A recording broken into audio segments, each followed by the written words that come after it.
Okay. Now you should be able to hear me, right? So, um, I have never played. Wait, let me start recording. All right. I have never played the Stanley Parable. I have never seen a full playthrough of it because I've always wanted to just like see it for myself. So that's what we're gonna do. We're actually just gonna play the game.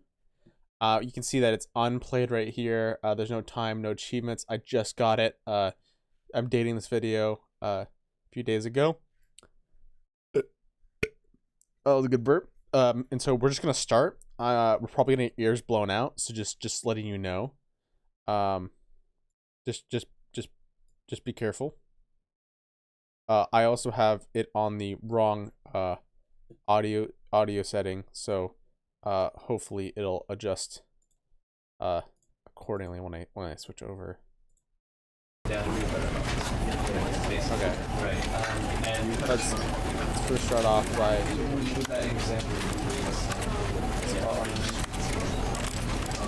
okay. Okay, so that worked. I'm gonna turn it down a little bit though. Turn it down here to start off with.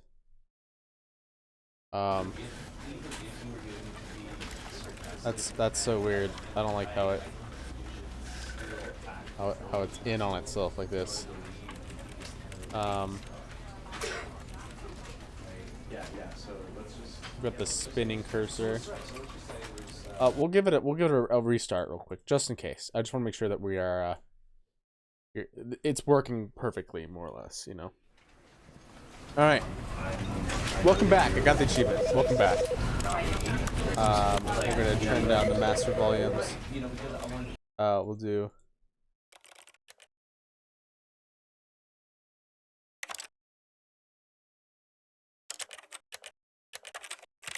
It's so weird. What the fuck?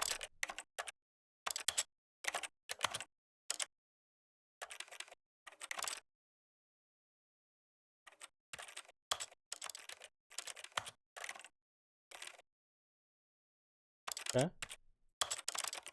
Video.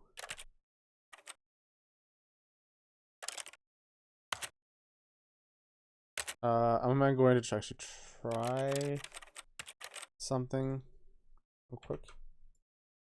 I really want to turn off the HUD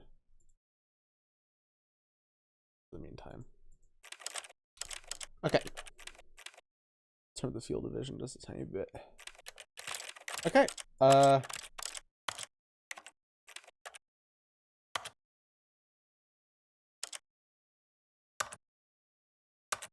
Sure. Okay, we'll begin the game. Never the end is never the end is never the end. The end is loading. The end is never the end is never the end. Loading. Never. This is the story of a man named Stanley. Stanley worked for a company in a big building where he was employee number 427. Employee number 427's job was simple. He sat at his desk in room 427 and he pushed buttons on a keyboard. Orders came to him through a monitor on his desk, telling him what buttons to push, how long to push them, and in what order.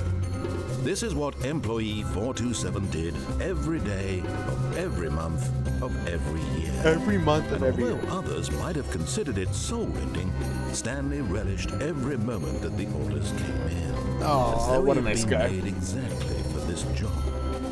And Stanley was happy. Stanley was happy. That's good. That's good to know. And then one day, something very peculiar happened. Something that would forever change Stanley. Something he would never quite forget. He had been at his desk for nearly an hour when he realized that not one single order had arrived on the monitor for him to follow. No one had showed up to give him instructions, call a meeting, or even say hi. Never in all his years at the company had this happened, this complete isolation. Something was very clearly wrong. Shocked, frozen solid, Stanley found himself unable to move for the longest time. But as he came to his wits and regained his senses, He got up from his desk and stepped out of his office. Turn it down. Sorry, it's still a little loud for me. I'll also turn it down right here for you guys. Sorry.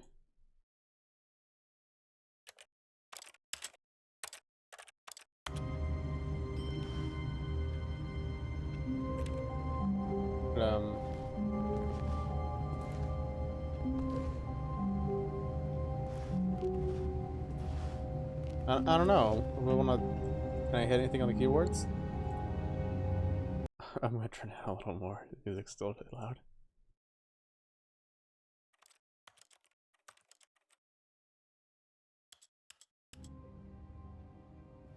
Okay. I hate Mondays. Check on the time. Okay, it's about 11:25. Okay. All right.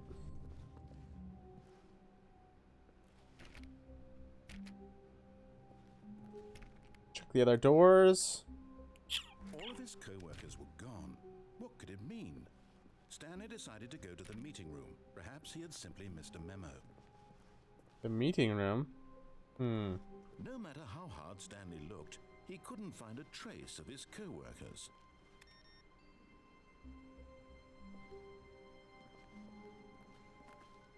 Yeah, they're leaving all the computers on. Or actually, the only one person did. Stanley went around touching every little thing in the office, but it didn't make a single difference, nor did it advance the story in any way. Okay. Okay, we're getting a little bit of sass.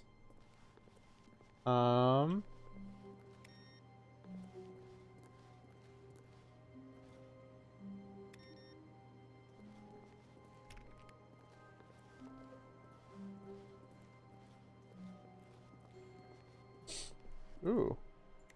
It's a beautiful painting. Oh, somebody dropped their, does this say fuel on it?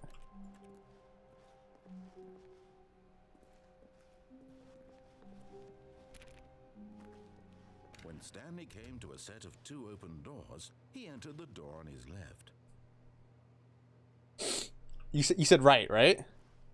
This was not the correct way to the meeting room, and Stanley knew it perfectly well.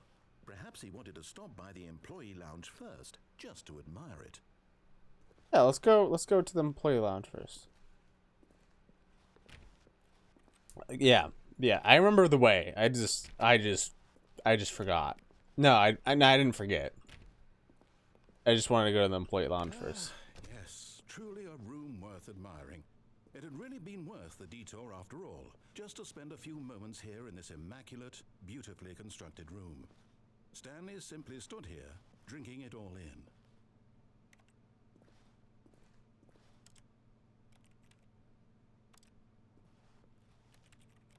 Yes, really, really worth it being here in the room. A room so utterly captivating that even though all your co-workers have mysteriously vanished, here you sit looking at these chairs and some paintings. Really worth it. But eager to get back to business, Stanley took the first open door on his left. But that door looks so inviting too.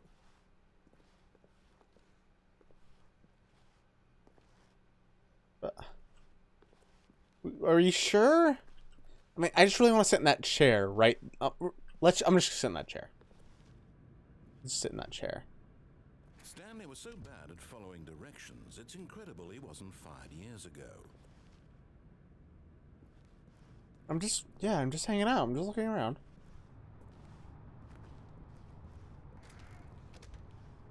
The doors are closing behind me. Yeah, we got the packing stuff.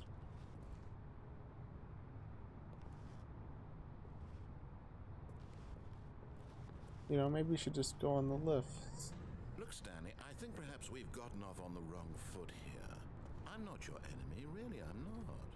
I realize that investing your trust in someone else can be difficult, but the fact is that the story has been about nothing but you all this time. There's someone you've been neglecting, Stanley. Someone you've forgotten about. Who? Please, Who? stop trying to make every decision by yourself. Now, I'm not asking for me. I'm asking for her. For her? This is it, Stanley. Your chance to redeem yourself. To put your work aside. To let her back into your life. She's been waiting.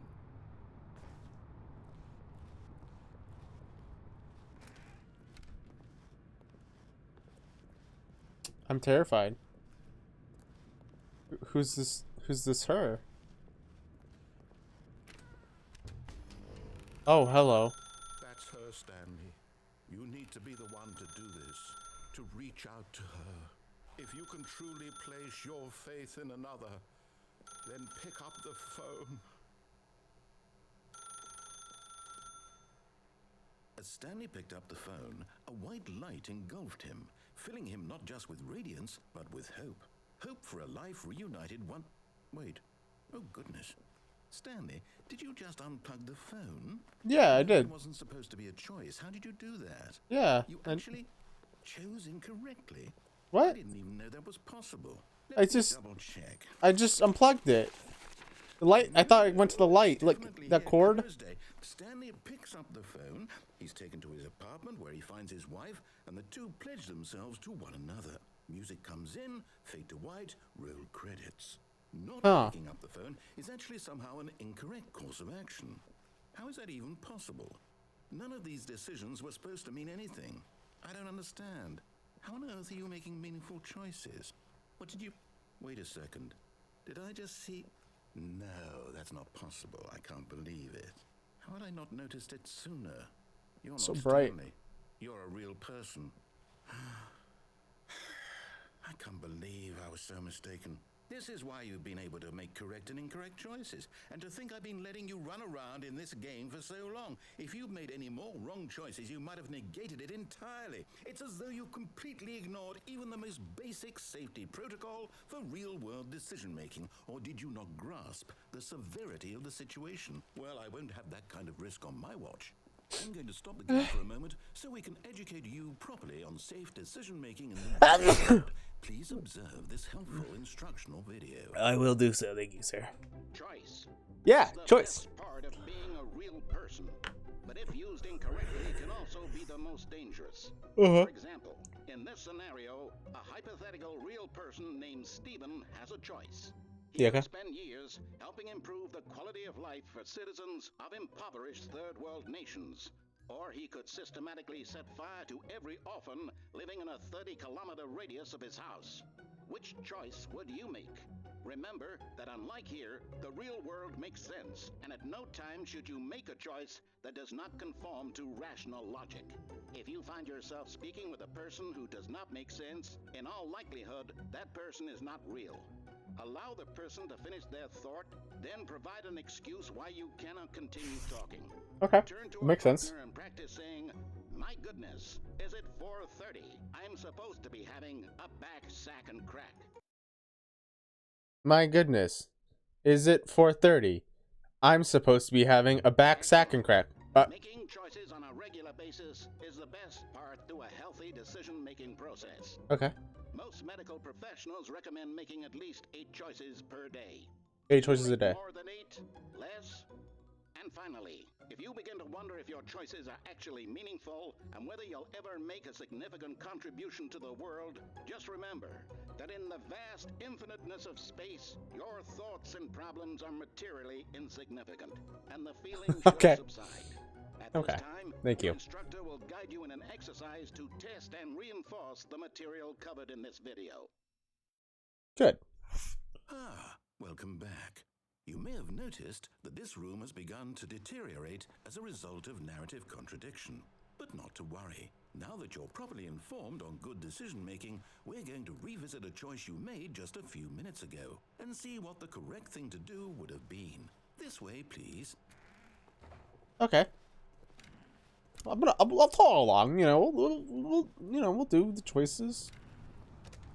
Oh, look, we got railings too now.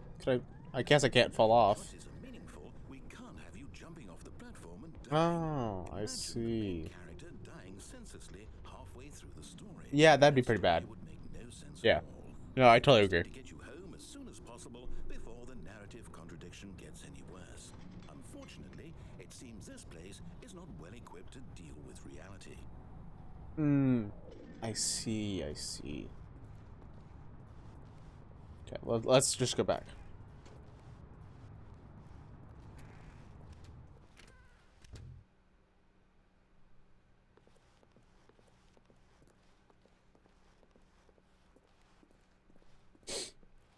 Okay, we got the... Almost there. Okay. You'll take the door on the left, back to the correct ending, the story will have resolution once again, and you'll be home free in the real world. Okay. Now remember, all you need to do is behave exactly as Stanley would. That means As choosing Stanley responsibly would. and always putting the story first. I'm Okay. quite sure you'll be up to the task. Just follow my lead and you'll be fine. All Okay. right. When Stanley came to a set of 2 open doors, Oh, 2 he doors. entered the door on his left. Right. You said... No! Why did Wait. you do that? Quickly, hurry back in the other direction. Perhaps we're not too late. No, you said right. Why is this painting double? Okay. Let's try that again. Okay. I've got it this time. Okay, I swear. Okay. Stanley chose the door on the right.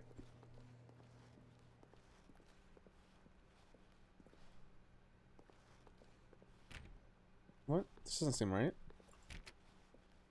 This thing's a little squanched. A little squanched. What? Okay. Stanley chose the door on the right.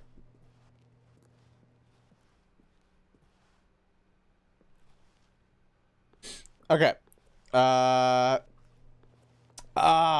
This is left. Can I go back out? Okay.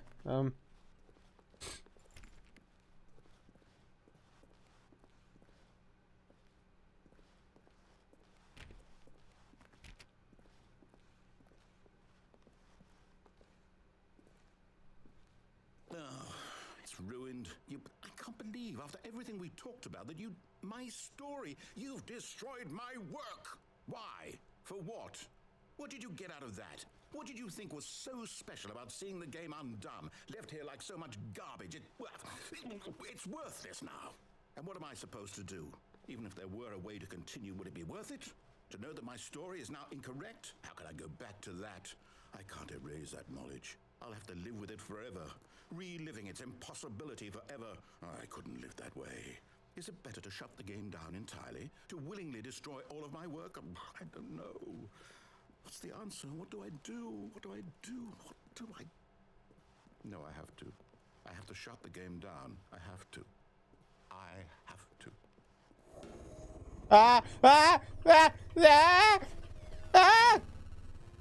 Oh, no.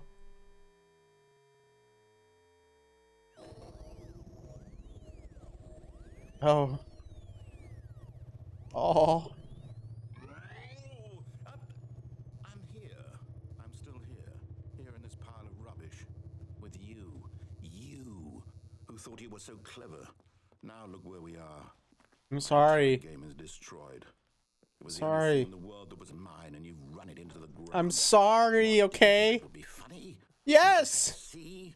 I would. Did I impress upon you how important it was to be like Stanley? He actually knows how to do what I tell him to. I'm sorry, I'm not him. Do something. There's a damn good reason for it. My pronouns are only he, because I can't be him. You had it. That there's a world outside of you. You're a child. I'm almost 21, okay? Please be nice. My story. If you'd just gone through the door on the left, you would have seen it. There was a whole underground facility. You would have destroyed it and been victorious. I would have? So perfect. Aw. I worked so hard on it. I tried so hard. Oh, Just behave exactly as Stanley would. That means choosing responsibly and always Okay. putting the story first. Story I'm sure you'll be up to the first. task. Just follow my lead and Story you'll be fine. All first. right. When Whew. Stanley came to a set of 2 open doors, he entered the door on his left. This is my left. No! Why did you do that? Quickly, hurry. Okay. Behave exactly as Stanley would. Whew. That means choosing responsibly and always putting the story first. I'm quite sure you'll be up to the task. Just follow my lead and you'll be fine. All Okay. right. When Stanley came to a set of 2 open doors, he entered the door on his left. Oh, my left. Okay. No! Why did you do that? Quickly, hurry. Oh. Behave exactly as Stanley would. That means choosing responsibly and always putting the story first. I'm quite sure you'll be up to the task. Just follow my lead and you'll be fine. All right. When Stanley came to a set of 2 open doors, he entered the door on his left. Okay. We'll do this one.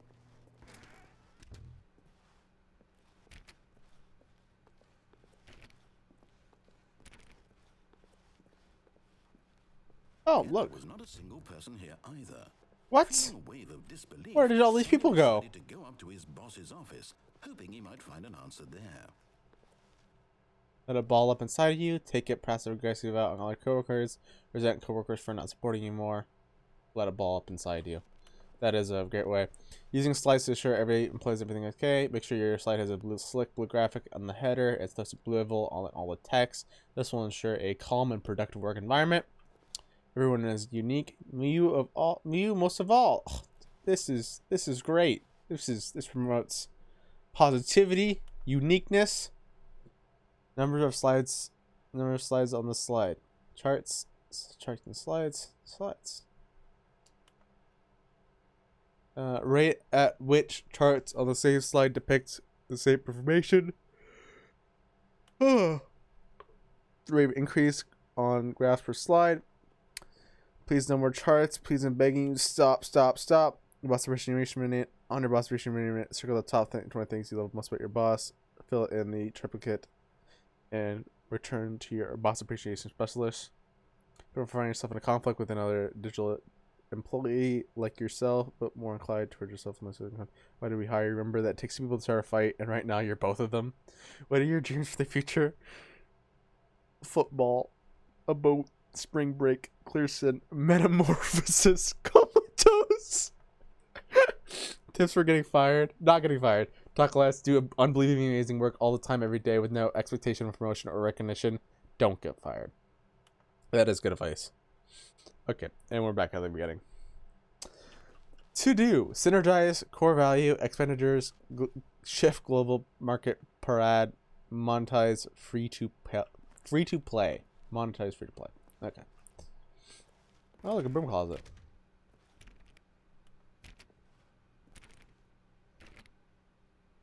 Okay, I want to go in the broom closet.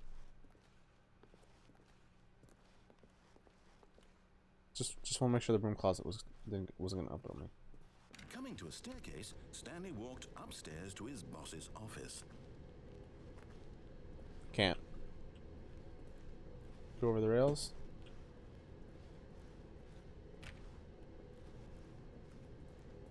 Okay.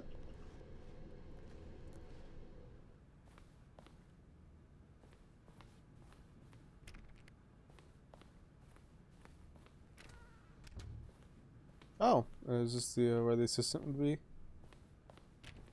Okay.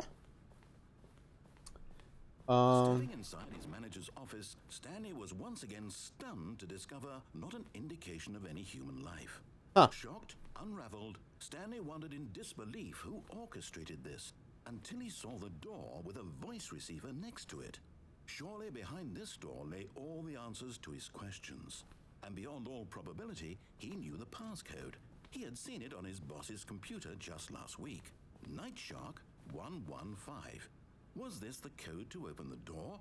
Would it still work? There was only one way to find out. Stanley had been trained never to speak up, but now he would draw from within himself the courage to face the unknown. He drew a sharp breath and then spoke the code. with the gun?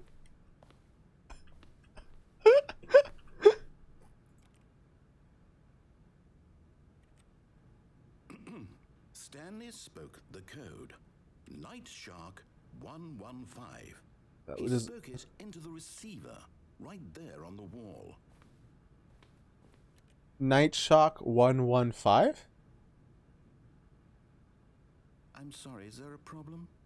You Night didn't mishear me, did you? Night Shock Please speak the code into the receiver. Night Otherwise we can't get on with the story. This is a crucial step. Night Shock 115. Okay, fine. Night You're not going to do it, but you know what? It's pretty humiliating to bring you this far, only for you to suddenly decide you have better things to do. I'm sorry. You for this one single Does thing it for does your it need a accent? Night kind of Shock respect Stanley shows Night for his Shock choices. 115. To take a story seriously. If Night you Shock didn't want to see what I had to show, 115. then why did you Night come Shock here? Night You had a Night choice. Shock You could have 1 gone through the Night door on the right. You could have done whatever the hell you wanted over there. Why did you come this way? Night Speak. Night Say something to me. Explain Night. yourself, you coward. When Oh. Stanley came to a set of two open doors, he entered the door on his left. Stanley? Hello? Are you... Is everything okay? No. Stanley, please. I need you to make a choice. I need you to walk through the door. Are you listening to me? Thank you for playing the Stanley Parable. Is everything all right? What? Stanley, this is important. This isn't it. Is it? Story Is this a needs you to make a decision. It cannot exist without you. Do you understand me? Whatever choice you make is just fine. They're both correct. You cannot be wrong here. We can work together. I'll accept whatever you do. I simply need you to take that step forward, please. Choose. Do something. Aw, this is so sad. This is more important than you can ever know. I need this. The story needs it. So, you hear me? Are you there? Are you listening to this? Stanley, are you there? I'm here. Okay. I'm here. It's okay, I can wait. You need time to decide. Time to make sure your choice is correct. That is the best choice. That's all right. I'll wait for you to decide what's the right thing to do. Take as much time as you need.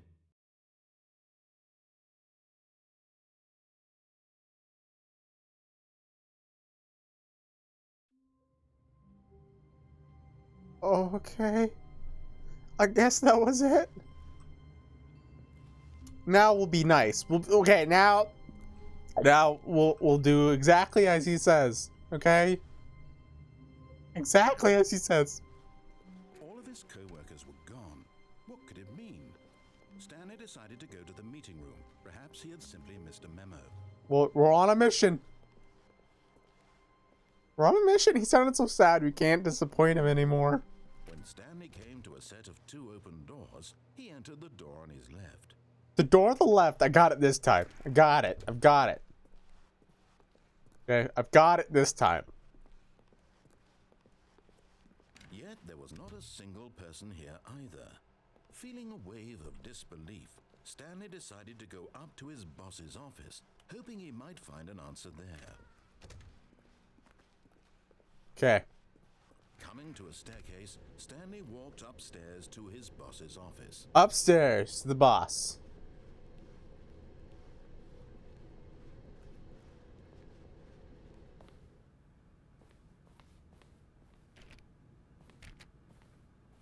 Okay. Okay, we got the receptionist. Which this door? Oh, it's a beautiful. Stepping into his manager's office, Stanley was once again stunned to discover not an indication of any human life. Shocked, unraveled, Stanley wondered in disbelief who orchestrated this. What dark secret was being held from him? What he could not have known was that the keypad behind the boss's desk guarded the terrible truth that his boss had been keeping from him. And so the boss had assigned it an extra secret PIN number, 2845. But of course, Stanley couldn't possibly have known this. That is true. I couldn't have known it.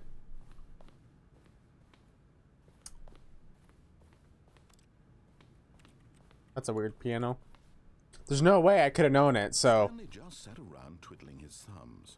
Trying to input anything on the device was useless, since he could never possibly know that the combination was 2845. 4?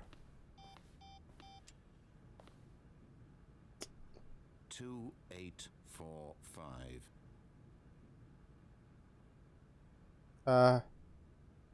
2580. Stanley simply began entering random codes into the keypad, Yeah. knowing full well the sheer statistical unlikelihood that this would ever forgot. But it turns out that the panel's emergency override kicked in. What? The door just opened all by itself, and Stanley got the What? hell on with the story. Well, whoop. Whoa!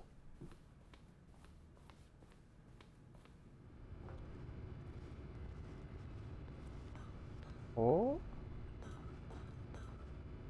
Oh, it's a little dark over here. A little bit spooky over here. We hit the button. Ah! Ah! Sorry, I get a little scared. Beep boop boop boop.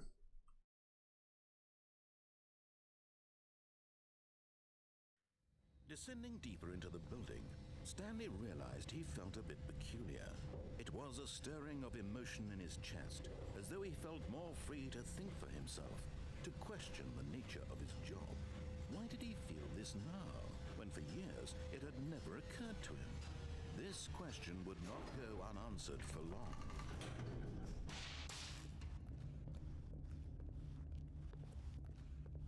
Stanley walked straight ahead through the large door that read Mind Control Facility. Okay, we're gonna follow all the rules.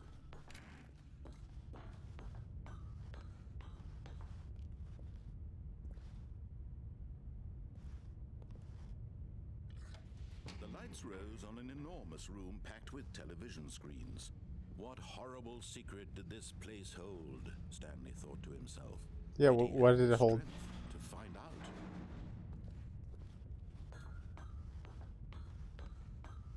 I would love to find out. Beep beep boop beep beep boop bop bop. Now the monitors jumped to life, their true nature revealed. Each bore the number of an employee in the building, Stanley's co-workers. The lives of so many individuals reduced to images on a screen, and Stanley, one of them, eternally monitored in this place where freedom meant nothing.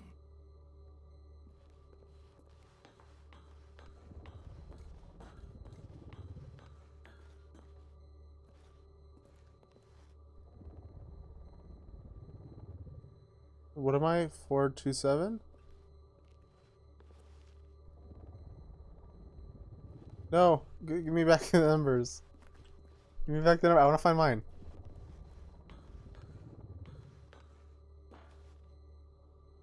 427, right? Yeah, that's 427 right there. That's the...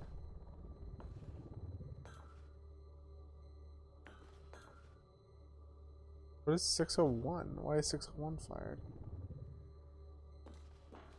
Oh, interesting.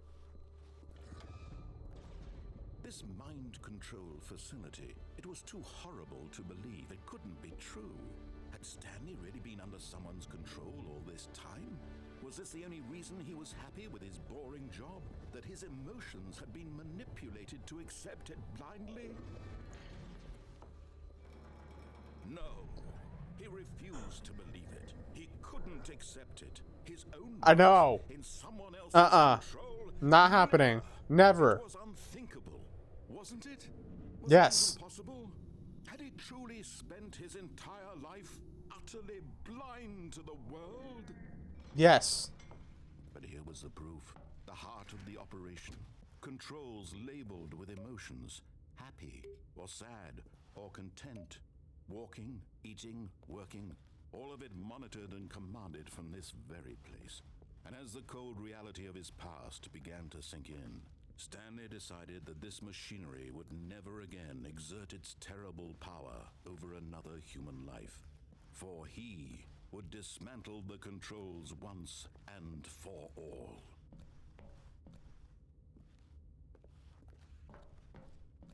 Okay. We shall dismantle the controls of the oppressor.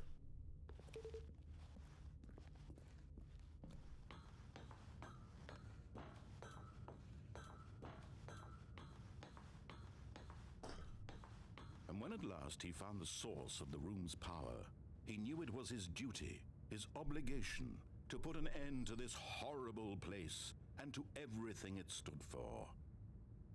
Yes, we shall put an end to this horrible existence. Blackness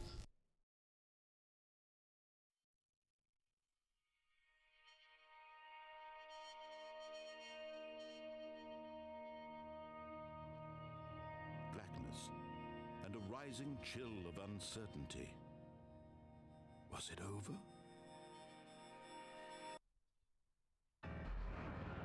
Yes.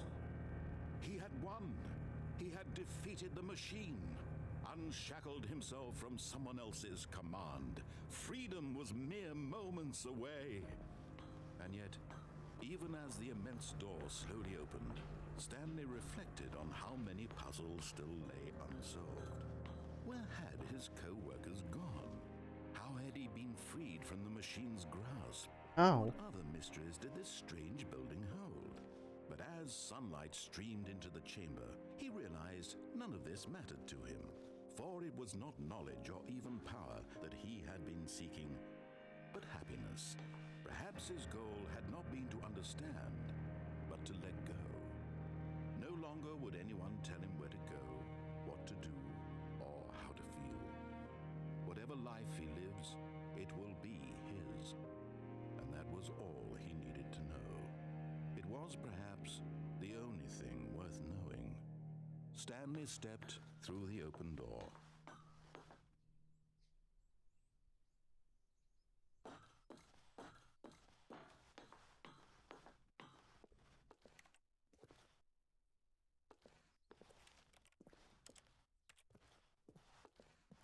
Okay. Let's step through the open door. Stanley felt the cool breeze upon his skin, the feeling of liberation, the immense possibility of the new path before him. This was exactly the way, right now, that things were meant to happen. And Stanley was happy.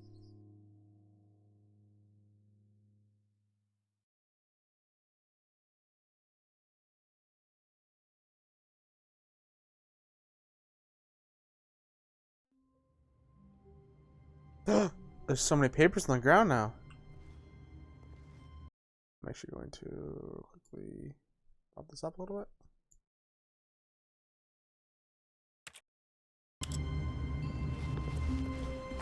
How wonderful. Stanley was alone. Finally. This is great, he thought to himself. This is what I've wanted all along. I got what I wanted.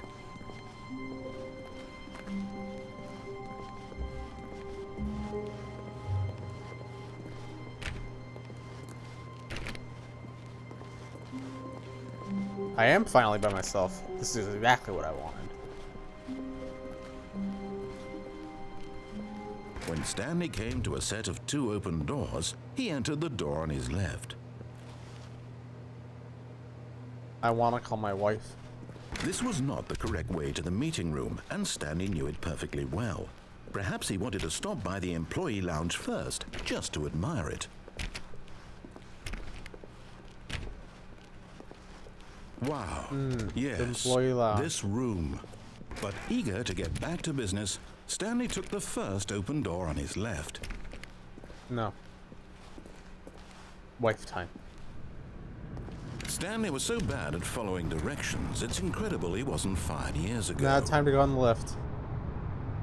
But in his eagerness to prove that he is in control of the story and no one gets to tell him what to do, Stanley leapt from the platform and plunged to his death. Good job, Stanley. Everyone thinks you are very powerful.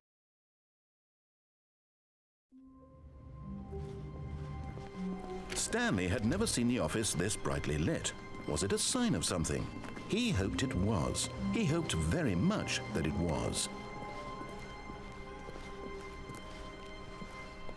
When Stanley came to a set of 2 open doors, he entered the door on his left. This was not the correct way to the meeting room, and Stanley knew it perfectly well. Perhaps he wanted to stop by the employee lounge first, just to admire it. The lounge was sublime, a work of art. But eager to get back to business, Stanley took the first open door on his left. I need to call my wife. Stanley was so bad at following directions, it's incredible he wasn't fired years ago. Look, Stanley, I think perhaps we've gotten off on the wrong foot here. I'm not your enemy, really, I'm not. I realize that investing your trust in someone else can be difficult, but the fact is that the story has been about nothing but you all this time. There's someone you've been neglecting, Stanley. Someone you've forgotten about. Please, stop trying to make every decision by yourself. Okay. I'm not asking for me, I'm asking for her. For her? This My is it, wife? Stanley. Your chance to redeem yourself. To put your work aside, to let her back into your life. She's been waiting. That's her, Stanley. You need to be the one to do. My wife?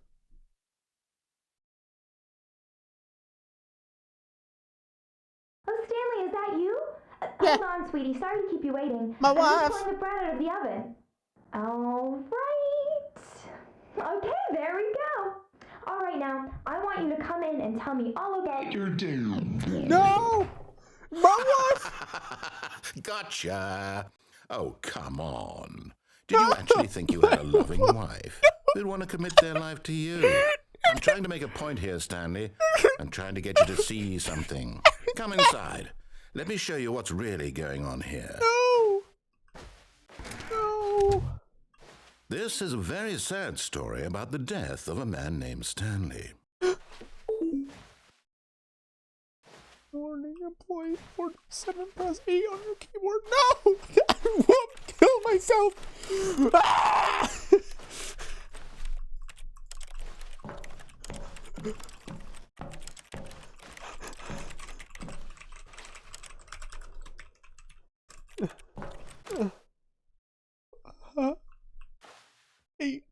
Stanley is quite a boring fellow. He has a job that demands nothing of him, and every button that he pushes is a reminder of the inconsequential nature of his existence. No. Please press no. Anything but L. Anything. L. Look at him there, pushing buttons, doing exactly what he's told No. to do. Don't give Now me he's back my pushing a button. desk. Now he's eating lunch. Now he's going home. Now he's coming back to work. One might even feel sorry for him, except that he's chosen this life. Please don't. But in his mind, he can go on fantastic adventures. From behind his desk, Stanley dreamed of wild expeditions into the unknown, fantastic discoveries of new lands. It was wonderful.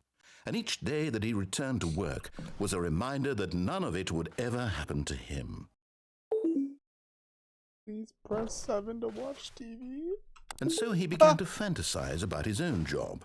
First, he imagined that one day while at work, he stepped up from his desk to realize that all of his co-workers, his boss, everyone in the building had suddenly vanished off the face of the earth. The thought excited him terribly. Okay, I'll always spend time with the boys. Let's be real So here. he went further. He imagined that he came to 2 open doors and that he could go through either. At last, choice. It barely even mattered what lay behind each door. The mere thought that his decisions would mean something was almost too wonderful to behold. As he wandered through this fantasy world, he began to fill it with many possible paths and destinations. Down one path lay an enormous round room with monitors and mind controls. And down another was a yellow line that weaved in many directions. And down another was a game with a baby. And he called it the Stanley Parable. What? Just eat it. Tell your kids a story. It was such a wonderful fantasy, and so in his head he relived it again, and then again, and again, over and over, wishing beyond hope that it would never end, that he might always feel this free. Surely there's an answer down some new path, mustn't there be? Perhaps if he played just one more time. Please prosecute. Tell your wife you love her. There is no answer. How could there possibly be? In reality, all he's doing is pushing the same buttons he always has. Nothing has changed. The longer he spends here, the more invested he gets, the more he forgets which life is the real one. Before I go to sleep, no. Don't do it to me. And I'm trying to tell him this. That in this world he can never be anything but an observer. That as long as he remains here, he's slowly killing himself. But he won't listen to me. He won't stop. Here, watch this. Stanley, the next time the screen asks you to push a button, do not do it. Don't do it. No. I have to do it.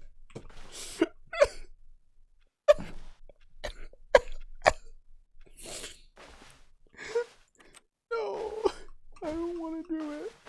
No, I don't want to do it. Just looking at the clock, seeing it tick by. I don't want to go to work in the morning.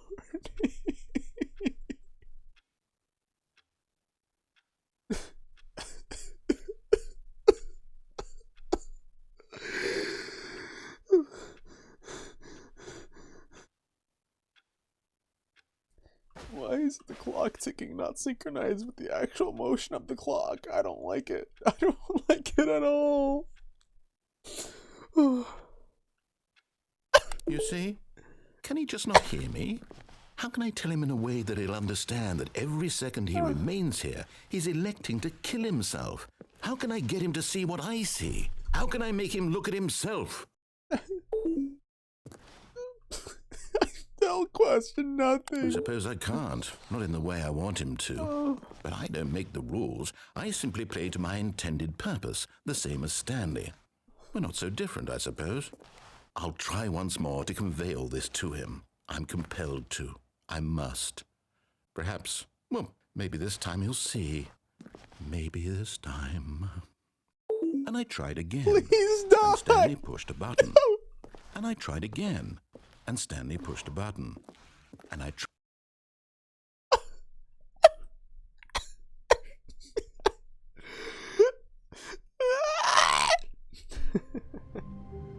Wow, it is a great day. I've just finished up a little bit of my. Actually, I haven't finished anything. There's nothing coming in. It's quite insane. All of his co-workers We should were gone. Yeah, What my could it coworkers mean? are all gone. What Stanley the decided hell? to go to the meeting room. Perhaps he Oh. had simply missed a Oh, memo. okay. Where's everybody? Jane? Is this here? Bill? Fred? Ah, dude, Fred told the funniest things, you know, just beep, beep, beep, boop. Oh, what? What? There's things. Letting me input some receive some input. I didn't do that on total purpose. I just want to make sure these computers don't waste any, any electricity. You know, I'm just going around hitting these buttons. Even though it isn't, I know it's not my orders to do so. When Stanley came to a set of two open doors, he entered the door on his left. Door on my left. Okay. We'll follow order. Yeah. Why not? A little sniffly, I gotta say. God, these paintings. I've never seen these paintings before. They look so good. Look like such good paintings. Ah, the meeting room. Hey. Yet there was not Everyone? a single person here either. Feeling a hell? wave of disbelief, Stanley decided to go up to his boss's office, hoping he might find an answer there. Well, let's go to the boss spot. Oh. I'm just gonna check on the closet. Stanley stepped into the broom closet, but there was nothing here, so he turned around and got back on track. I'm just gonna see. There was nothing here. No choice to make, no path to follow. Just an empty broom closet. No reason to still be here.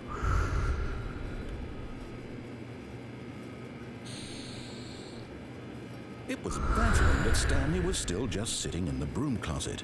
He wasn't even doing anything. At least if there was something to interact with, he'd be justified in some way. As it is, I'm he's literally meditating. just standing Please, there please, doing just let me sweet be. FA. I'm not. I'm actually sitting here. I'm sitting on this broken down box. Are you really still in the broom closet? Yes. Standing around Yes. doing nothing? I. Why? Please offer me some Okay. explanation here. I'm genuinely confused. I'm meditating. I'm like meditating right now. I'm just You do breathing. realize there's no choice or anything in here, right? Yeah, yeah. I'd That's said what meditation. That's the Stanley point. walked That's the point of past the meditation. broom closet. At least you would have had a reason for exploring it to find out. But it didn't Yeah. even occur to me because literally this closet is of absolutely Yeah, I no know, but like I significance know to the nobody's story gonna. I know. whatsoever. I know never somebody's would have not thought gonna to come in here. mention You it. know. I just. I'm meditating. Maybe to you this is somehow its own branching path. Maybe when you go Yeah, talk that's the about point this with your friend, about you'll meditation. Say, "Oh, did you get the broom closet ending? The broom Yeah. closet ending was my favorite." I hope I your know. friend This is finds just me concern. meditating. I'm just. I've been through a lot. Okay. I'm confused. I'm thinking. Stanley Meditating. was fat and ugly and really, really stupid. Fuck you He two, dude. probably only got the job because of a family connection. That's how stupid okay. he is. Okay, That or you- with drug money. you fucking Also, piece of- Stanley is addicted to drugs and I'm hookers. not. Okay. Really? Are you mad that I'm Well, more I've come to a spiritually? very definite conclusion about Yep. what's going on Yeah. right now. Yeah. You're dead. I'm Got not. to this broom closet, I'm explored it a bit, and we're just about to leave because there's nothing here Alright. when a physical malady of some sort shut down your central nervous system Yeah. and you collapsed on the keyboard. No, I'm alive. I'm alive right Well, now. in a situation like this, the responsible thing is to alert someone nearby so as to ensure that your body is taken care of before it begins to decompose. I'm fucking meditating, dude. Come on. Hello? Anyone who happens to be nearby? The person at this computer is dead. He or she has fallen prey to any number of your countless human physiological vulnerabilities. It's indicative of the long-term sustainability of your species. Okay. Please remove their corpse from the area Okay. and instruct another human to take their place at Okay. the computer, making sure they understand basic first-person video game mechanics and filling them in on the history of narrative tropes in video gaming, so that the irony Do you have to be such a and cunt? insightful commentary of this game is not lost on them. All right, when you've done that, just step out into the hallway. I haven't finished meditating, so you should just shut the fuck up.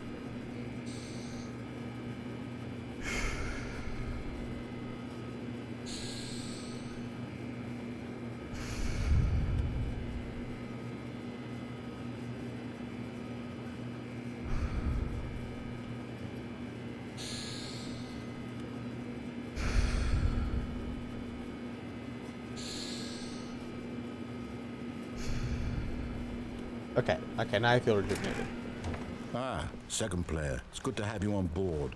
I guarantee you can't do any worse than the person who came before you. Oh, really?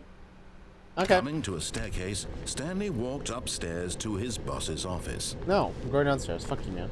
You're being such a cunt. I'm not gonna listen to what you have to say anymore.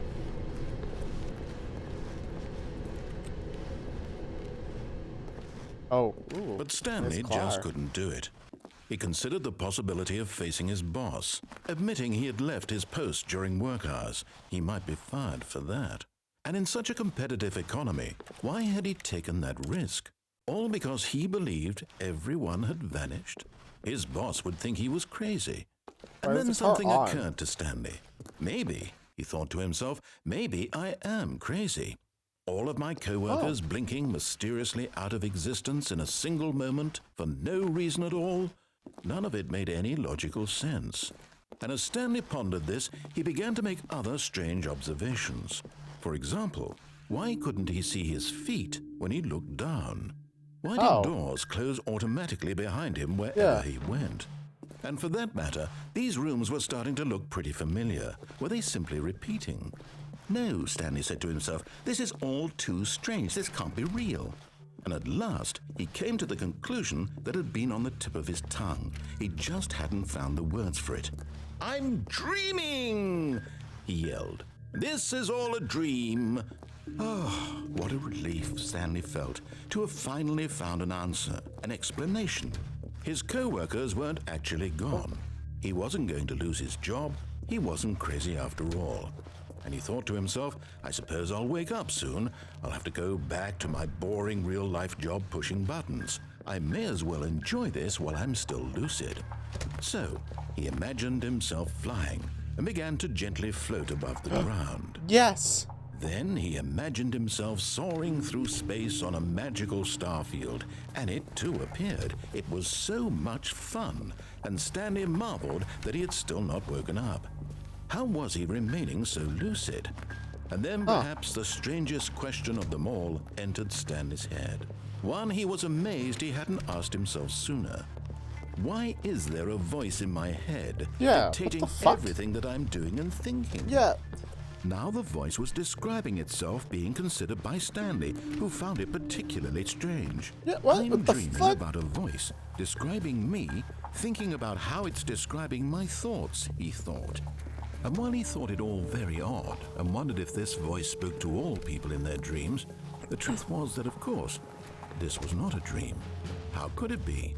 Was Stanley simply deceiving himself, believing that if he's asleep, he doesn't have to take responsibility for himself?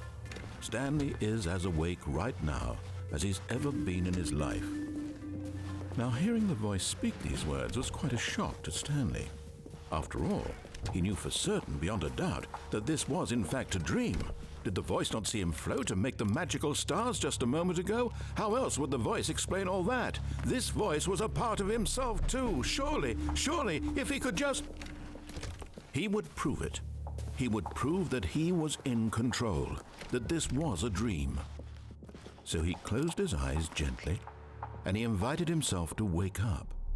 He felt the cool weight of the blanket on his skin, the press of the mattress on his back, the fresh air of a world outside this one. Let me wake up, he thought to himself. I'm through with this dream. I wish it to be over. Let me go back to my job. Let me continue pushing the buttons. Please, it's all I want. I want my apartment and my wife and my job.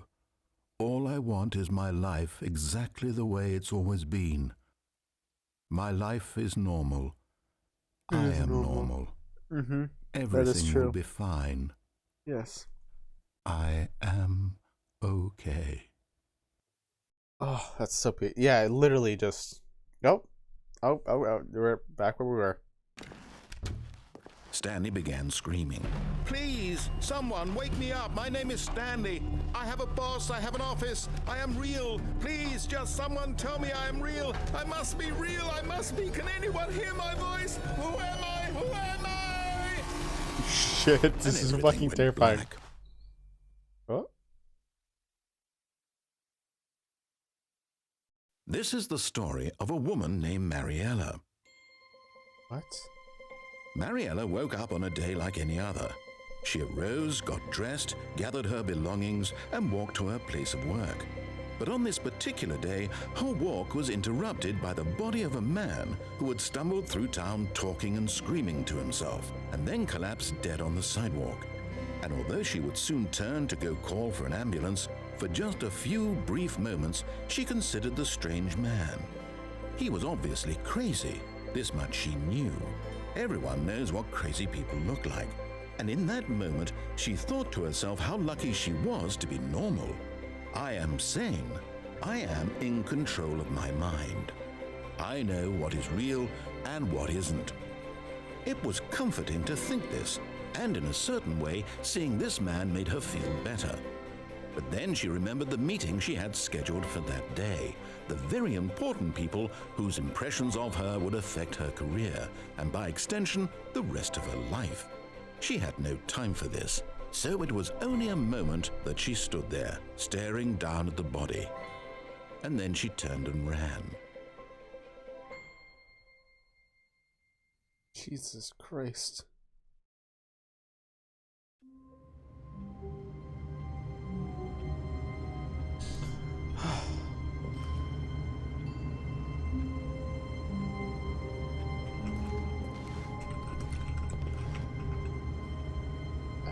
I just want to see if I can try to push any buttons.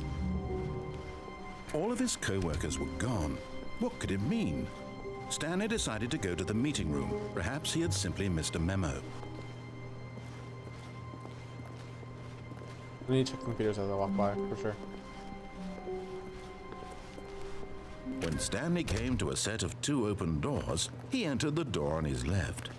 This one. This was not the correct way to the meeting room, and Stanley knew it perfectly well. Perhaps he wanted to stop by the employee lounge first, just to admire it. Standing now in this incredible room, Stanley for the first, but eager to get back to business, Stanley took the first open door on his left. First open door. And so he detoured through the maintenance section, walked straight ahead to the opposite door, and got back on track. No. Button.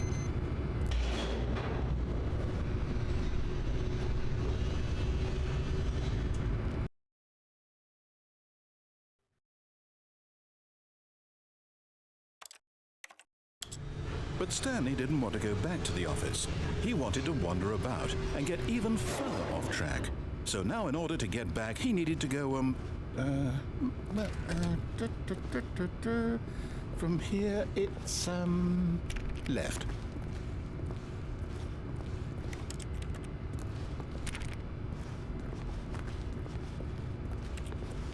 Oh, no, it's to the right, my mistake.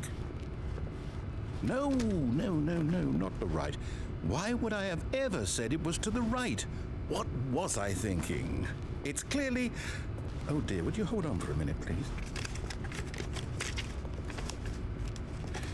Now, let's see. We went down right, left, down, left, right.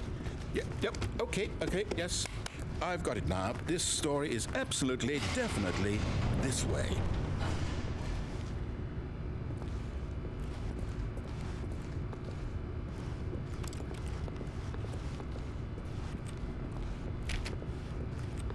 Okay. This way. Yeah, for sure. Why are the lights on? The trucks. Huh.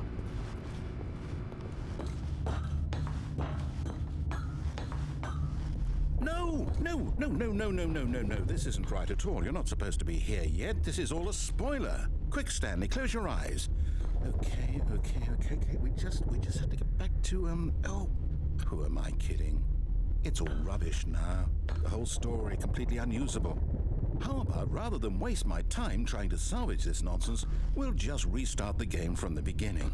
And this time, suppose we don't wander so far off track, Okay, from the top. Oh. Fuck. I don't know what path to do next. I have legitimately no idea. All of his co-workers were gone. What could it mean? Stanley decided to go to the meeting room. Perhaps he had simply missed a memo.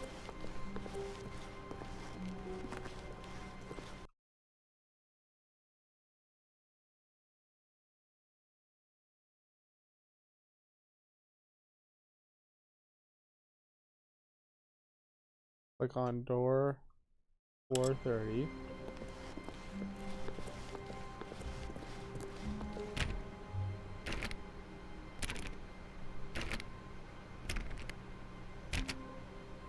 What?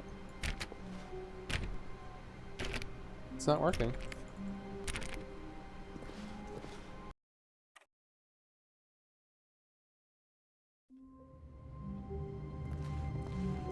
All of his co-workers were gone. What could it mean? Stanley decided to go to the meeting room. Perhaps he had simply missed a memo. This is way different. What the fuck?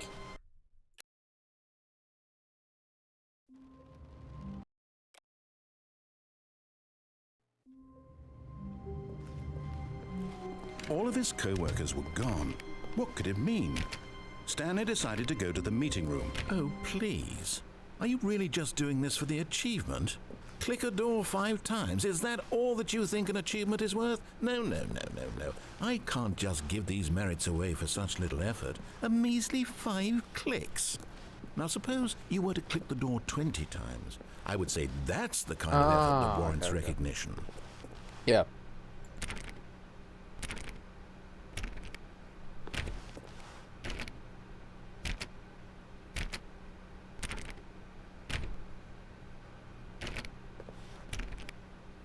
I have to say, I'm still not feeling the satisfaction of witnessing true effort for a noble cause. Perhaps 50 clicks will do it. Yes, almost certainly Okay, 50 clicks.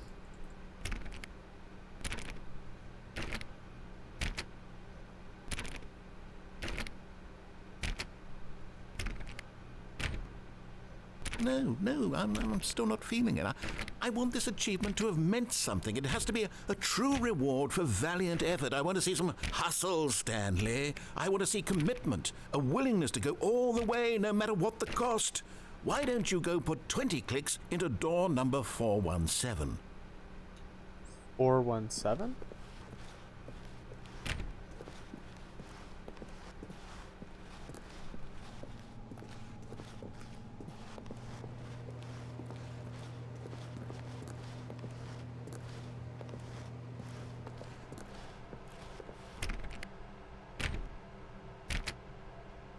Oh, great. Now, go click a few times on door 437.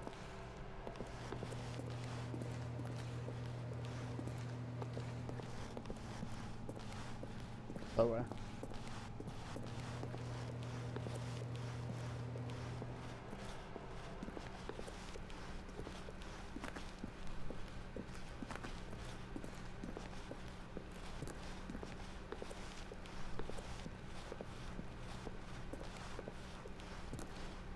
Wait, where the fuck's door 437?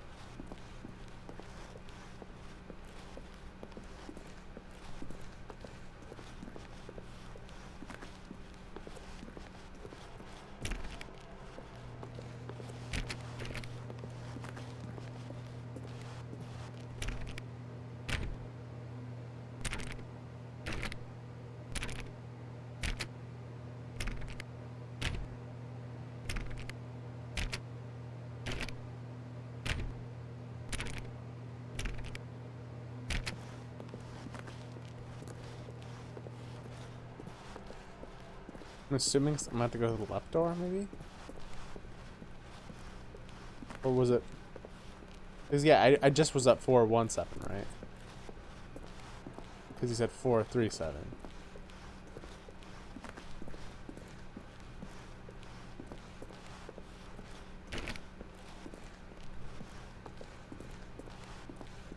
When Stanley came to a set of 2 open doors, he entered the door on his left.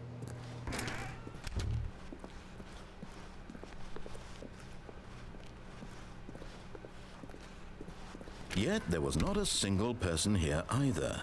Feeling a wave of disbelief, Stanley decided to go up to his boss's office. Coming to a staircase, Stanley walked upstairs to his boss's office.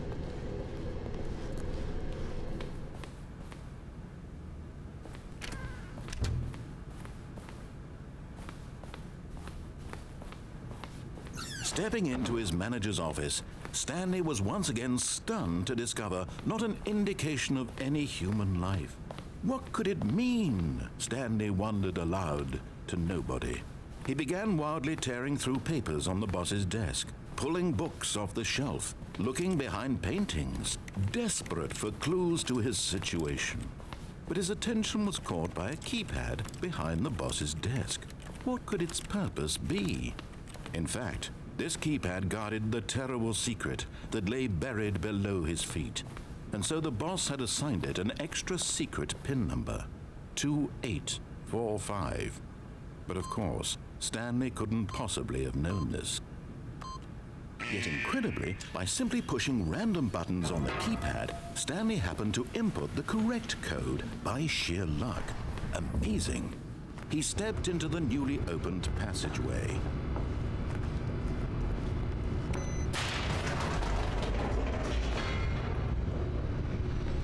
Yeah. I can do the escape option. While I'm here.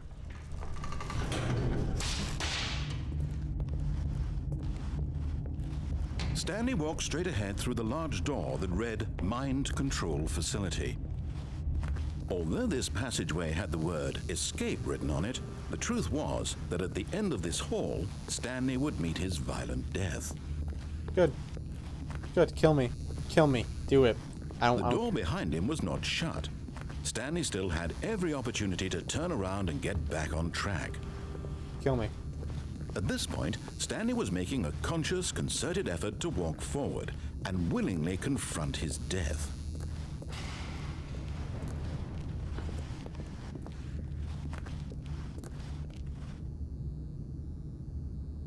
Goodbye. Goodbye, world.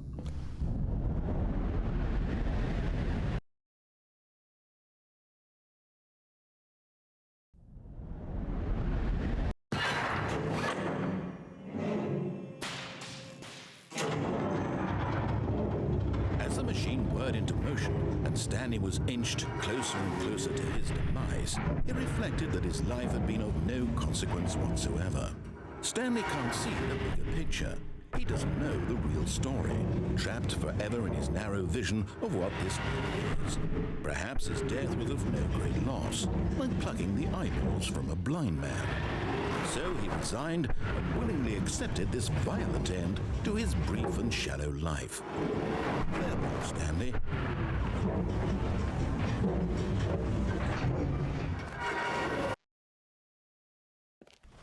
"Farewell, Stanley," cried the narrator, as Stanley was led helplessly into the enormous metal jaws.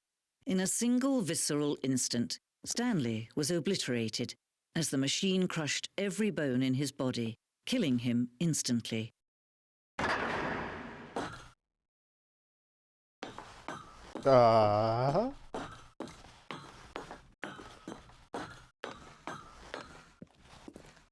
And yet it would be just a few minutes before Stanley would restart the game, back in his office, as alive as ever.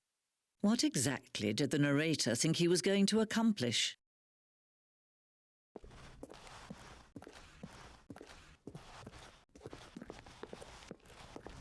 When every path you can walk has been created for you long in advance, death becomes meaningless, making life the same. Do you see now? Do you see that Stanley was already dead from the moment he hit start?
What about over here?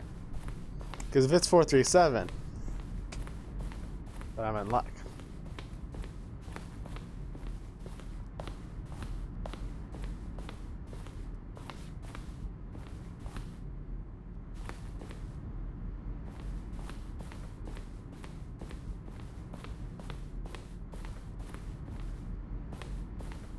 When Stanley came to the lift, he traveled upward to the power source at the top of the facility to end this injustice forever. Now then, this elevator for sure would get him right back on track to where he was supposed to be in the story. Oh, for crying. Oh, sorry, I was just listening to it. Now look close this way. See how it's impossible for the player to do anything in this world. Stanley, perfect example. This is super interesting. What the fuck?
don't know. Honestly, I think the smaller one would work a little bit better. The elaborate one just seems too much, you know?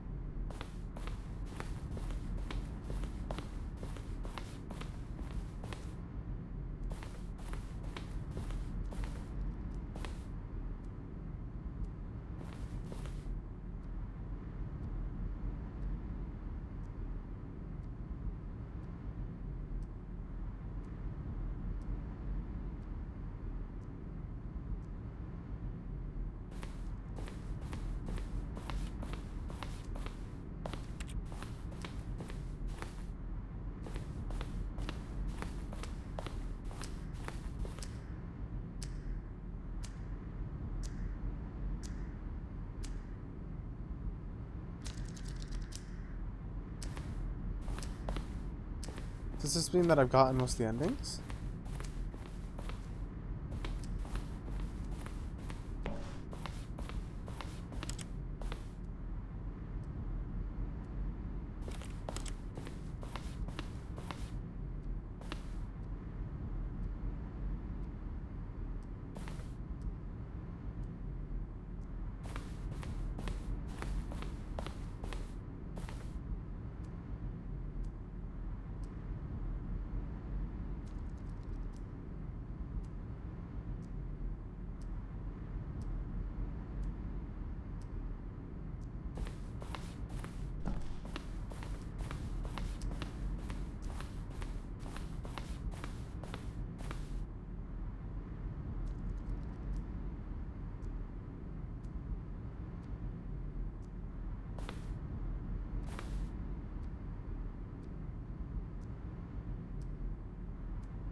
Hmm.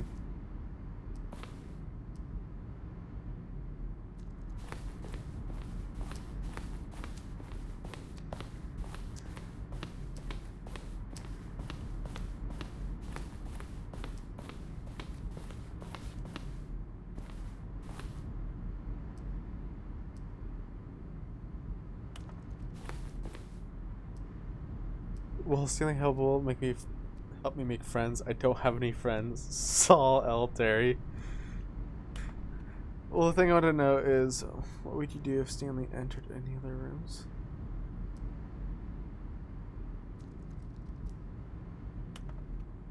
The game going, I hope it's good or better than the first one.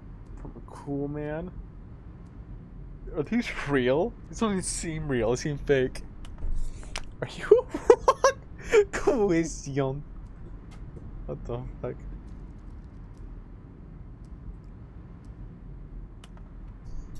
Forest Guinness, their narrator. I hope it will have a fine selection of desert boots.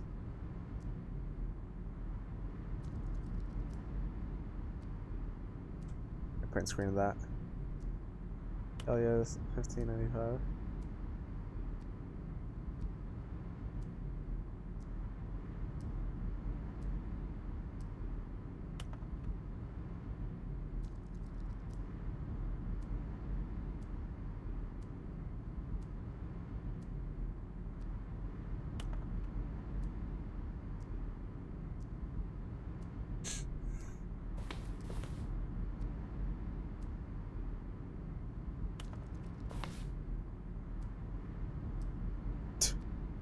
Jesus Christ, gang stalking.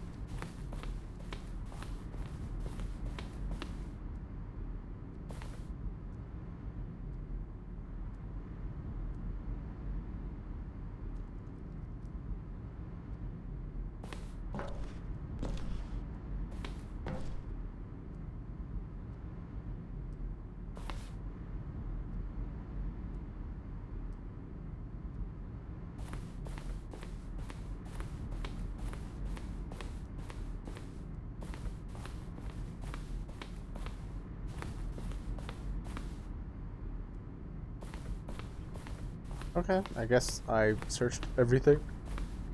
That's my assumption.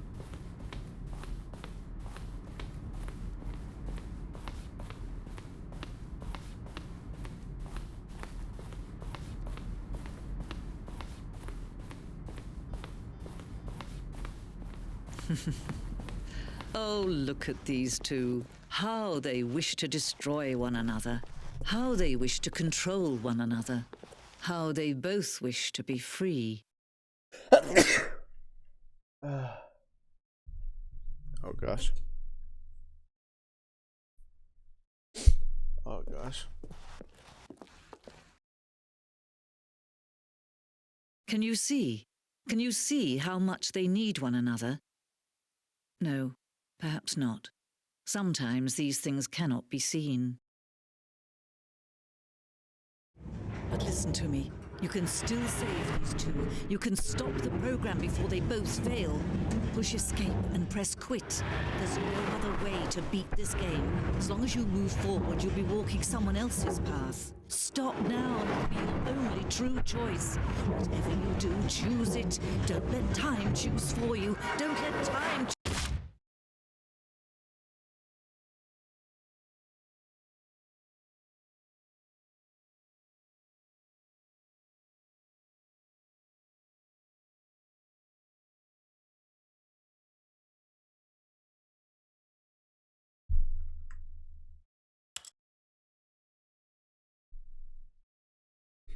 Interesting.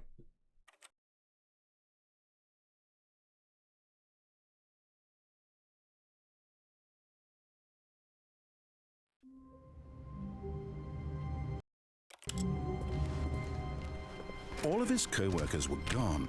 Oh, please. Are you really just doing this for the achievement? Click a door 5 times. Is that all that you think an achievement is worth? No. I can't just give these merits away for such little effort. A measly 5 clicks.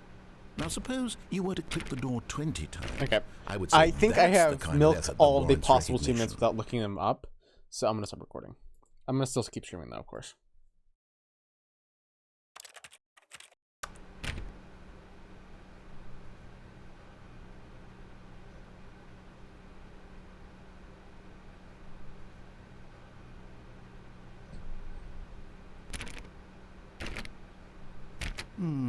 I have to say, I'm still not feeling the satisfaction of witnessing true effort for a noble cause. Perhaps 50 clicks will do it. Yes, almost certainly 50 clicks.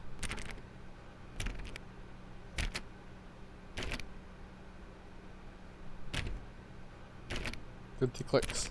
No, I'm still not feeling it. I want this achievement to have meant something. It has to be a true reward for valiant effort. I want to see some hustle, Stanley. I want to see commitment, a willingness to go all the way, no matter what the cost. Why don't you go put 20 clicks into door number 417? Okay. Now I know where 437 is now. Can't believe I missed it. Oh, great. Now, go click a few times on door 437.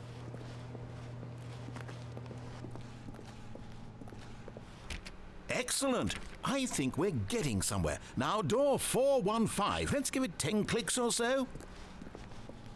415.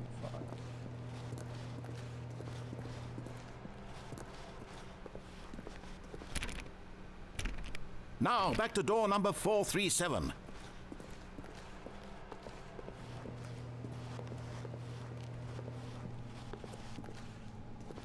Let's see. How about you click on, well, I don't know, the copy machine?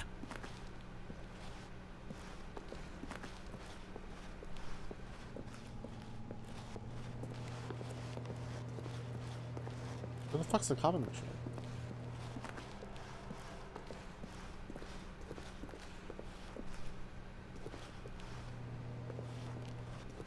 What? Oh, it's behind the... Yeah, I know that. All right, back to room 417. I'm really feeling it now. I think we're getting somewhere. Okay, now go climb on employee 419's desk. Yes! This is great! You're putting it all on the line, Stanley. I like that. All right, let's keep it up. Go give me a few clicks on door 416. We've almost got it! Now the copy machine, do that one again! Oh my god, he's fucking losing his goddamn mind. I love it. Fucking love it.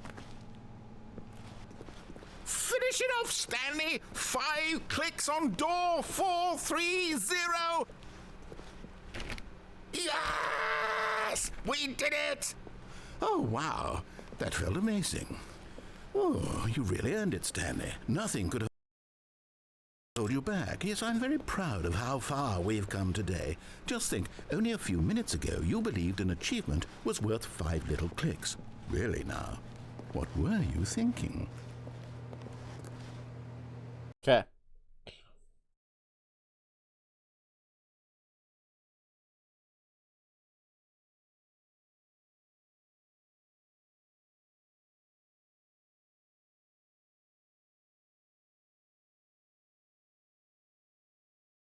Now, I don't know how to do the 8s.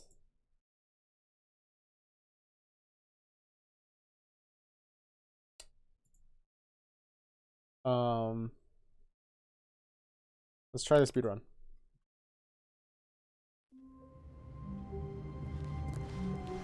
All of his co-workers were gone. What could it mean? Stanley decided to go to the meeting room. Perhaps he had simply missed a memo. Left. When Stanley came to a set of 2 open doors, he entered the door on his left. Yet there was not a single person here either. Feeling a wave of disbelief, Stanley decided to go up to his boss's. Coming to a staircase, Stanley walked Door upstairs to his 285? boss's office. Fuck. I don't remember the passcode. The moment he entered his manager's office, Stanley froze in his tracks. Not a living soul anywhere. Could he really be all alone? This was too much for Stanley to take. Too much for any man to take. He fell to his knees, bursting into half moans, half sobs, the guttural retching of life from a man denied any hope, any reason to keep going. Here on the floor, he lay prone, paralyzed by fear for nearly a full hour. But when at last he began to move about and survey the situation, he found a keypad behind the boss's desk. What could it mean? Fuck, Was I it a sign forgot. of hope for Stanley's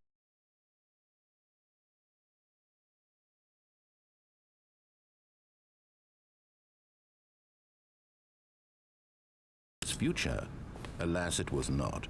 For although this keypad guarded the terrible secret of Stanley's past, it had been assigned a 4-digit code so devious and so random that no man could ever hope to guess it.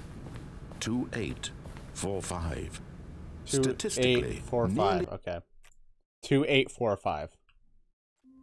I just totally wasn't paying attention. all And of I his just forgot. co-workers were 2845. gone. What could it mean?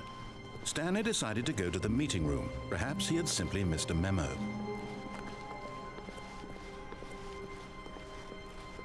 When Stanley came to a set of 2 open doors, he entered the door on his left. Yet there was not a single person here either. Feeling a wave of disbelief, Stanley decided to go up to his boss's office. Coming to a staircase, Stanley walked upstairs to his boss's office.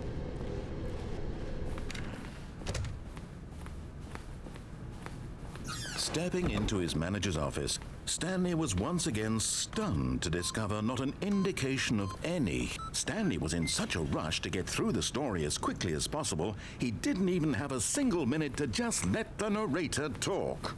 That kind of anxiety isn't healthy, so he relaxed for a few moments with some calming New Age music.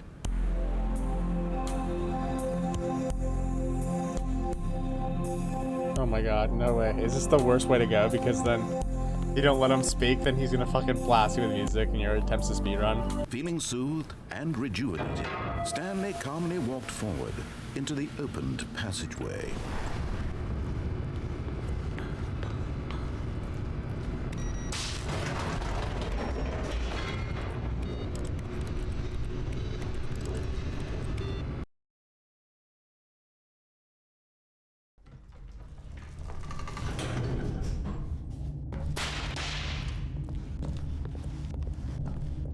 Stanley walked straight ahead through the large door that read Mind Control Facility.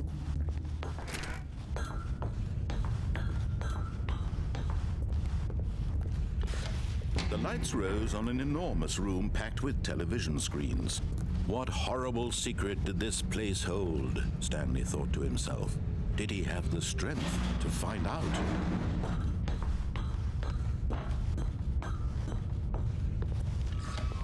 Now the monitors jumped to life, their true nature revealed. Each bore the number of an employee in the building, Stanley's co-workers. The lives of so many individuals reduced to images on a screen, and Stanley, one of them, eternally monitored in this place where freedom meant nothing. This mind control facility, it was too horrible to believe. It couldn't be true. Had Stanley really been under someone's control all this time? Was this the only reason he was happy with his boring job? That his emotions had been manipulated to accept it blindly? No. He refused to believe it. He couldn't accept it. His own life in someone else's control? Never. It was unthinkable. Wasn't it? Was it even possible? Had he truly spent his entire life utterly blind to the world? But here was the proof, the heart of the operation. Controls labeled with emotions, happy or sad or content. Walking, eating, working, all of it monitored and commanded from this very place. Next time I'll hit and as the cold reality of his past began to sink in, Stanley decided...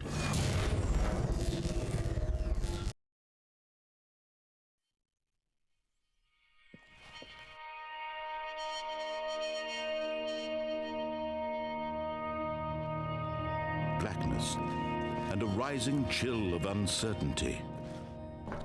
Was it over? I don't know. Yes. He had won. He had defeated the machine, unshackled himself from someone else's command. Freedom was mere moments away.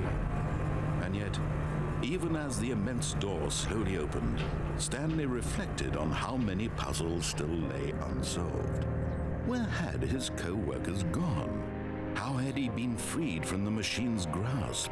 What other mysteries did this strange building hold?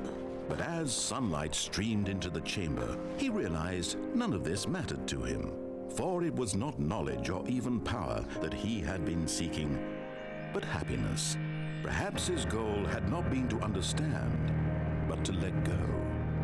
No longer would anyone tell him where to go, what to do, or how to feel. Whatever life he lives, it will be his. This feels like a minute on its That was own, though. all he needed to know. It was perhaps This didn't feel like the 4 minutes at only all. thing worth knowing. Stanley stepped through the open door. Stanley felt the cool breeze upon his skin, the feeling of liberation, the immense possibility of the new path before him. This was exactly the way, right now, that things were meant to happen. And Stanley was happy.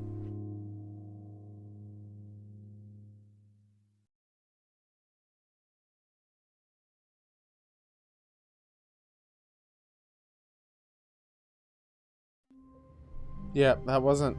How do you...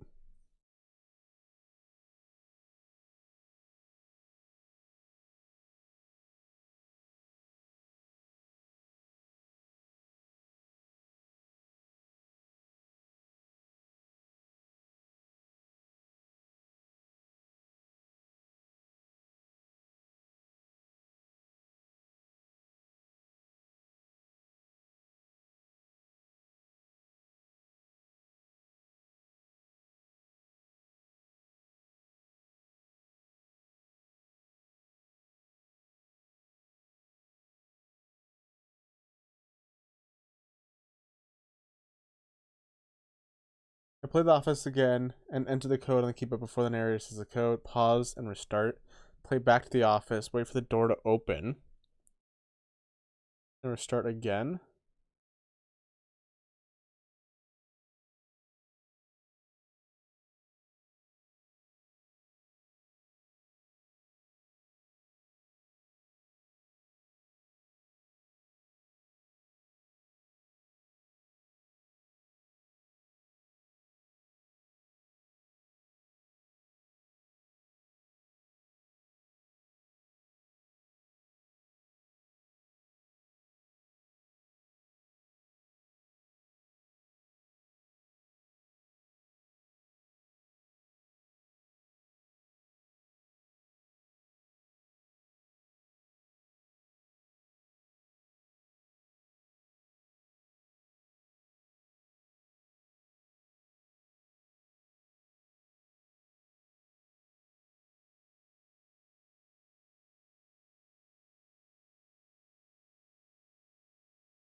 Okay, we'll do 8, and then I guess restart. All of his co-workers were gone. What could it mean? Stanley decided to go to the meeting room. Perhaps he had simply missed a memo.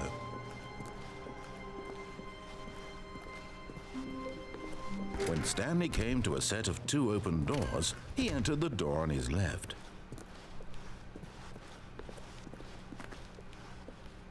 Yet there was not a single person here either. Feeling a wave of disbelief, Stanley decided to go up to his boss's office. Coming to a staircase, Stanley walked upstairs to his boss's office.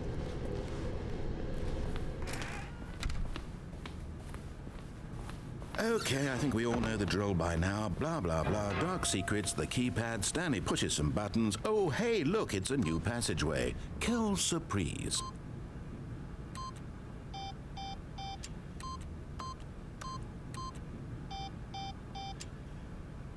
Eight.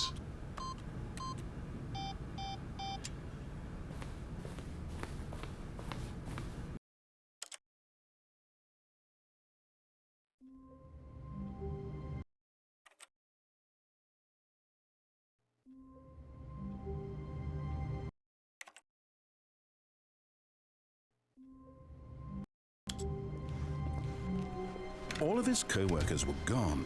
What could it mean? Stanley decided to go to the meeting room. Perhaps he had simply missed a memo.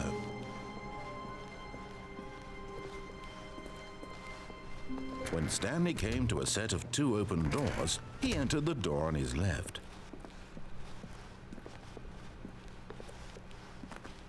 Yet there was not a single person here either. Feeling a wave of disbelief, Stanley decided to go up to his boss's. Coming to a staircase, Stanley walked upstairs to his boss's office.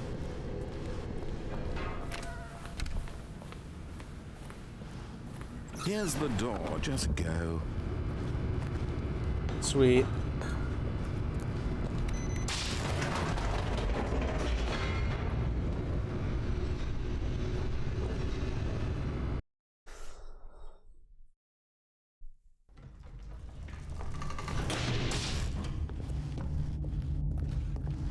Stanley walked straight ahead through the large door that read Mind Control Facility.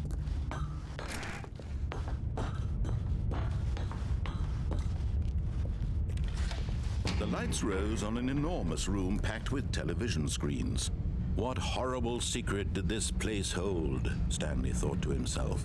Did he have the strength to find out? That felt so much faster though this time too. I don't know why. It just felt faster as well. Now the monitors jumped to life, their true nature revealed. Each bore the number of an employee in the building, Stanley's co-workers. The lives of so many individuals reduced to images on a screen, and Stanley, one of them, eternally monitored in this place where freedom meant nothing.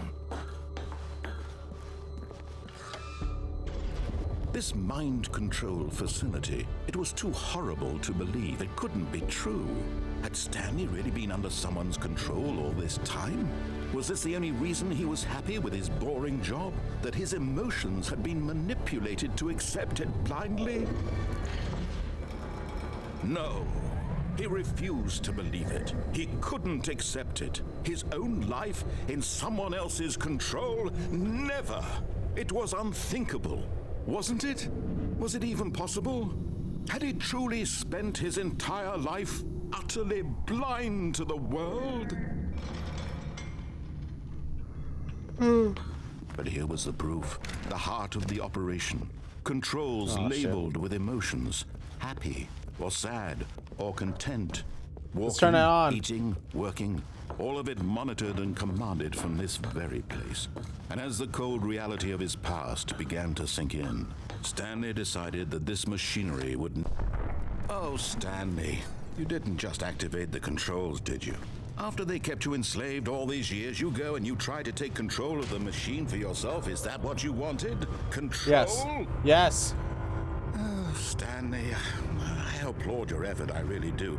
But you need to understand, there's only so much that machine can do. You were supposed to let it go, turn the controls off, and leave. If you want to throw my story off track, you're going to have to do much better than that. I'm afraid you don't have nearly the power you think you do. For example, and I believe you'll find this pertinent, Stanley suddenly realized he had just initiated the network's emergency detonation system. In the event that this machine is activated without proper DNA identification, nuclear detonators are said to explode, eliminating the entire complex. How long until detonation then? Let's say 2 minutes. Now this is making things a little more fun, isn't it, Stanley? It's your time to shine. You are the star. It's your story now. Shape it to your heart's desires. Oh, this is much better than what I had in mind. What a shame we have so little time left to enjoy it. Mere moments until the bomb goes off. But what precious moments each one of them is. More time to talk about. This is awesome. You piece of shit. Where we're going. What all this means. I barely know where to start. What's that? You'd like to know where your co-workers are? A moment of solace before you're obliterated? All right, I'm in a good mood. You're gonna die anyway. I'll tell you exactly what happened to them. I erased them. I turned off the machine. I set you free. Of course, that was merely in this instance of the story. Sometimes when I tell it, I simply let you sit there in your office forever, pushing buttons endlessly and then dying alone. Other times, I let the office sink into the ground, swallowing everyone inside, or I let it burn to a crisp.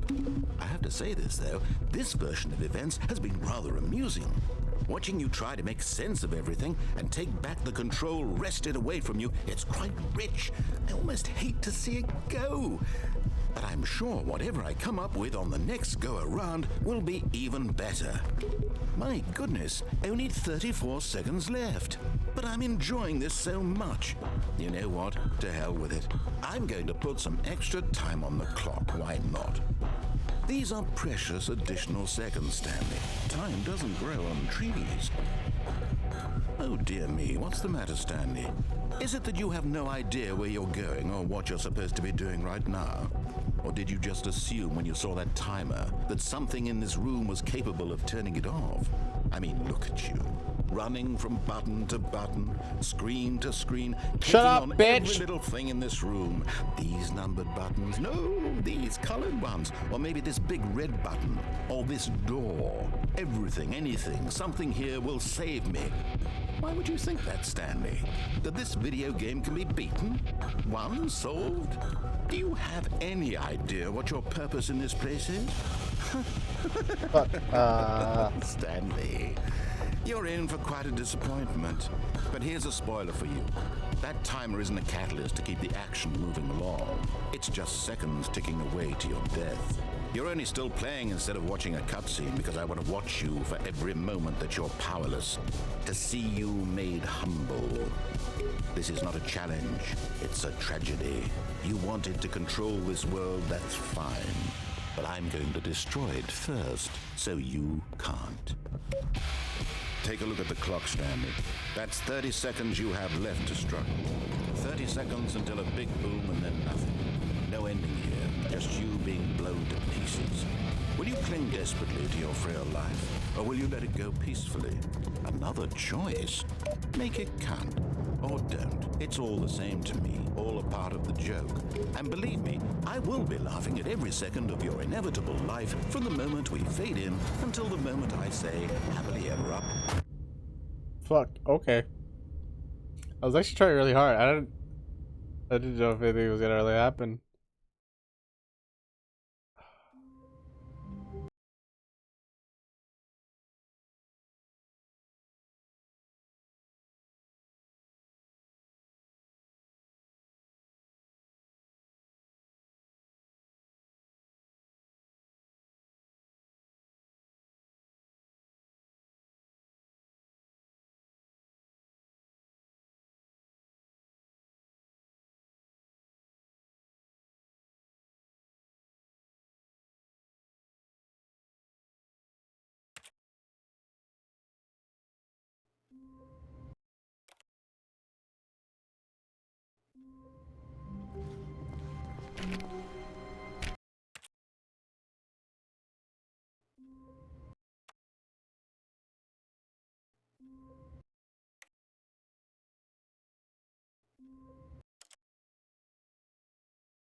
How the fuck do I get the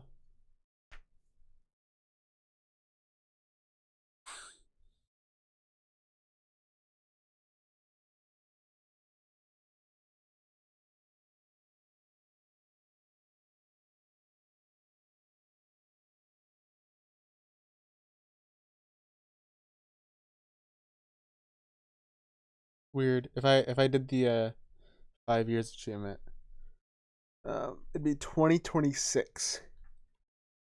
I'd be 26 years old.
Ooh.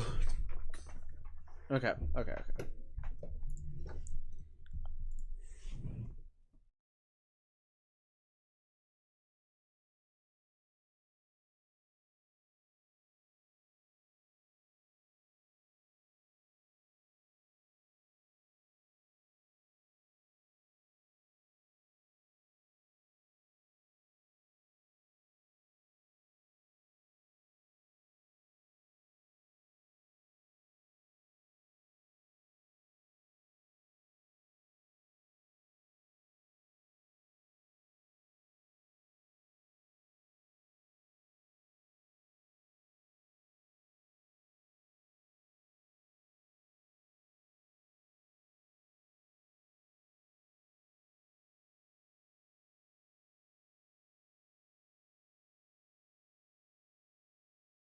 Thank you. Stay healthy, bot.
Sorry, I'm just thinking right now.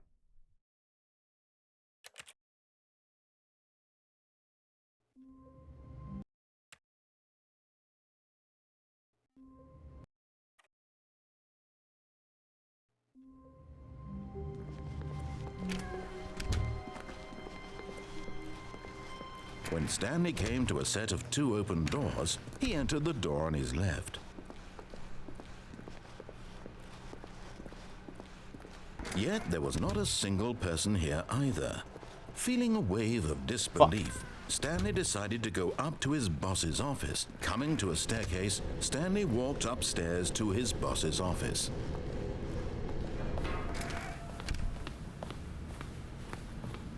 Here's the door, just go.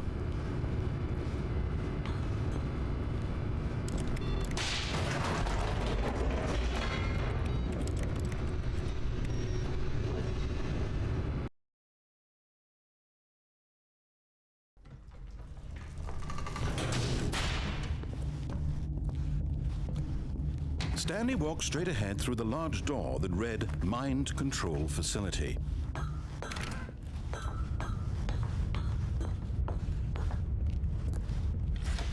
The lights rose on an enormous room packed with television screens. What horrible secret did this place hold? Stanley thought to himself. Did he have the strength to find out?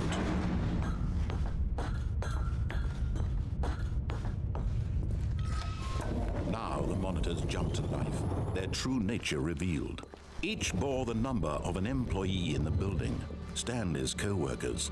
The lives of so many individuals reduced to images on a screen, and Stanley, one of them, eternally monitored in this place where freedom meant nothing.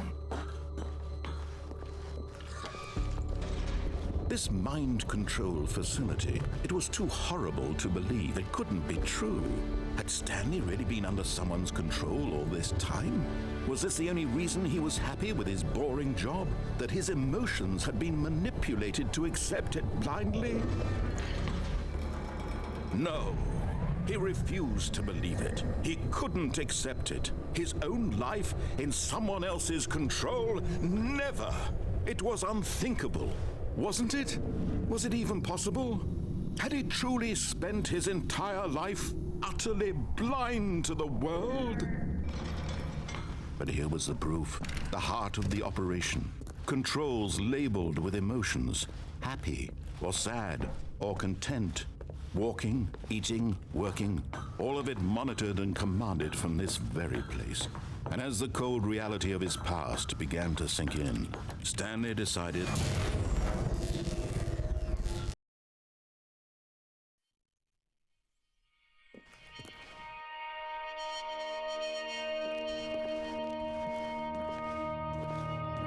blackness and a rising chill of uncertainty. Was it over?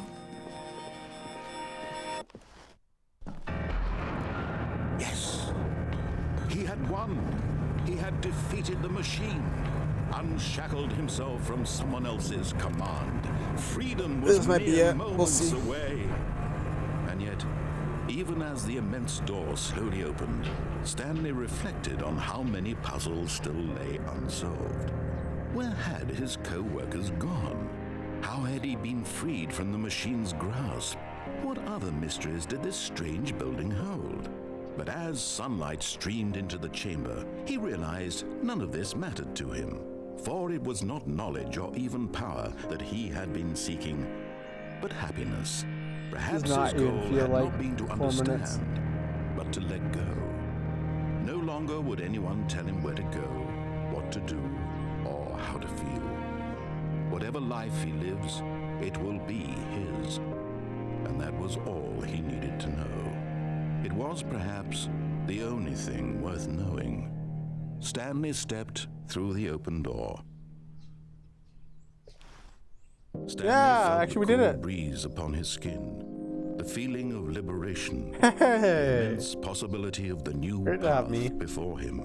Great job. This was exactly the way, right now, that things were meant to happen.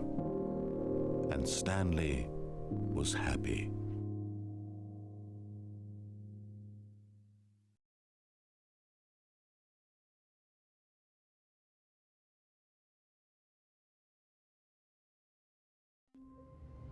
Okay.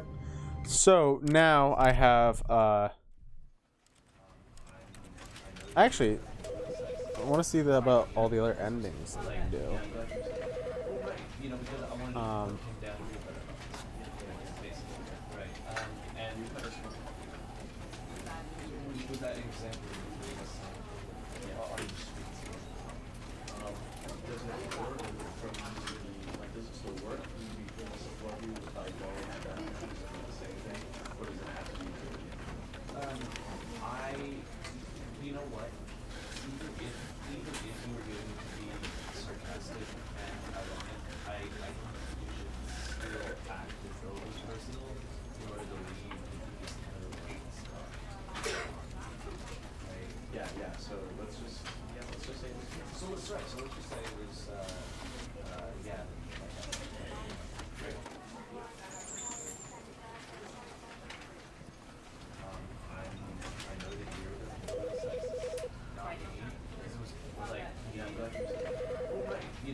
Is there a way to just get? I don't want to like see the endings. I just want to actually like physically.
Okay. Walk through the spawn office. Choose the door on the left. Continue to the meeting room. Continue up the stairs into the bus. Immediately leave before the doors close. Go back to your office? Okay. This is the story of I don't need to skip this. Okay, leave. Okay, we're gonna go all the way up to boss's office. were gone. What could it mean? Stanley decided to go to the meeting room. Perhaps he had simply missed a memo.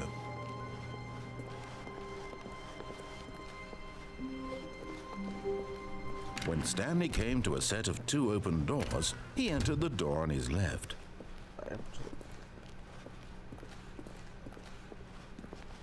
Yet there was not a single person here either.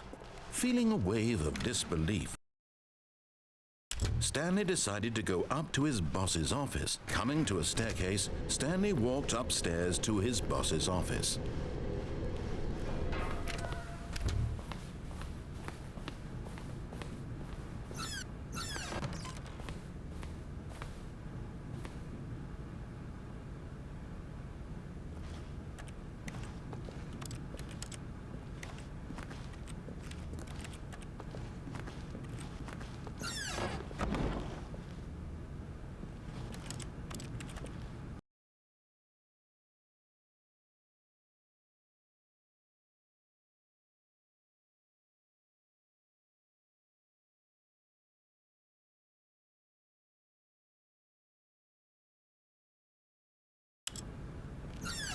I didn't know this one right.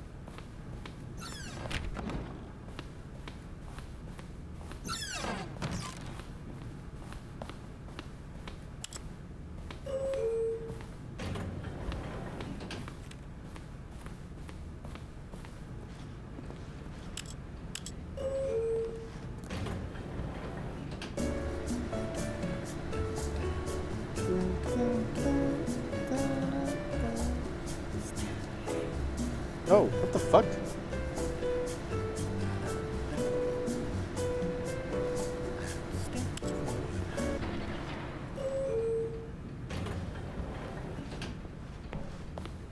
No, I'm sorry.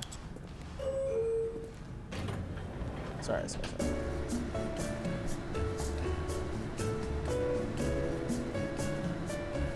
Is this me?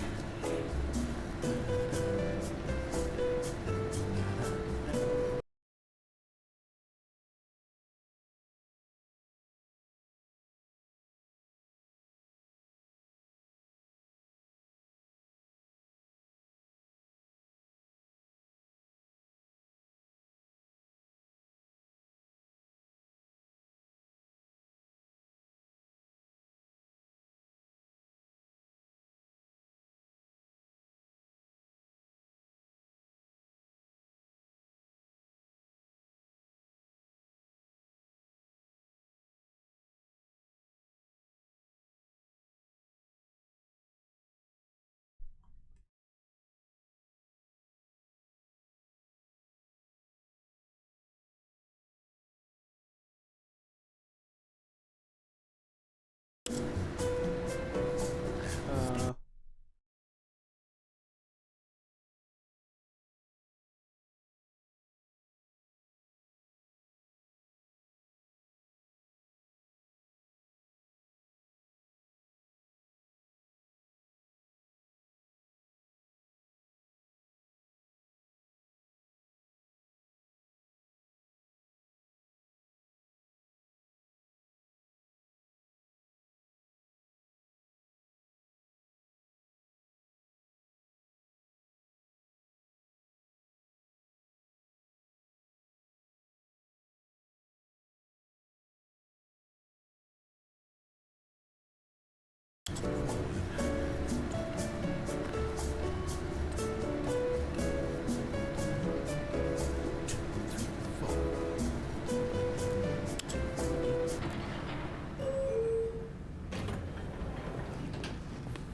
okay, well, we're still beginning.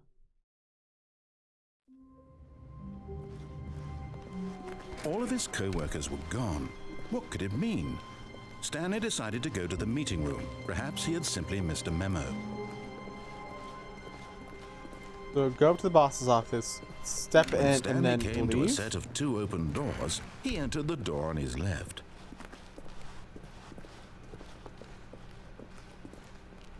Yet there was not a single person here either. Feeling a wave of disbelief, Stanley decided to go up to his boss's office. Coming to a staircase, Stanley walked upstairs to his boss's office.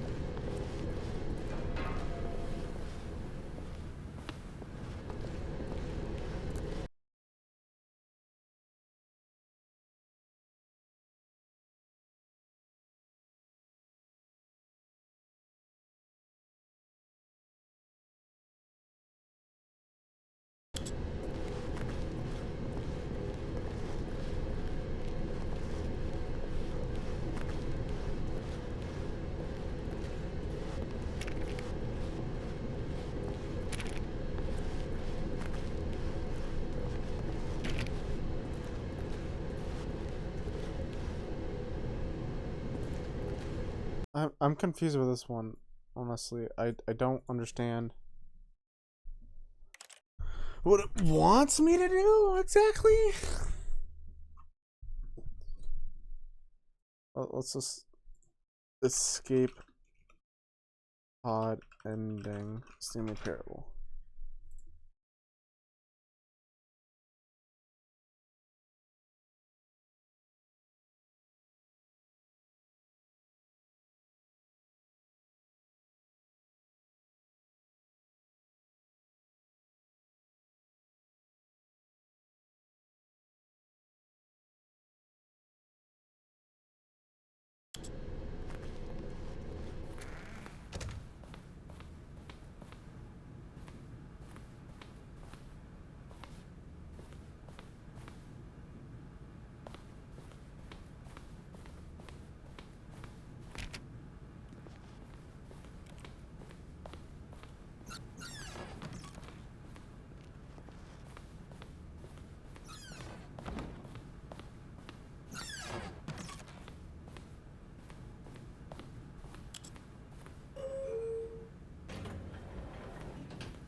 Here's the door. Just go.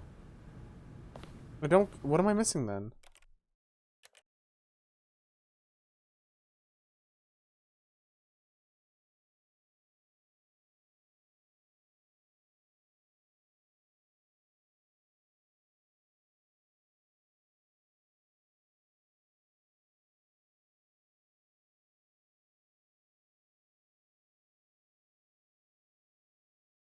I'm so fucking confused now.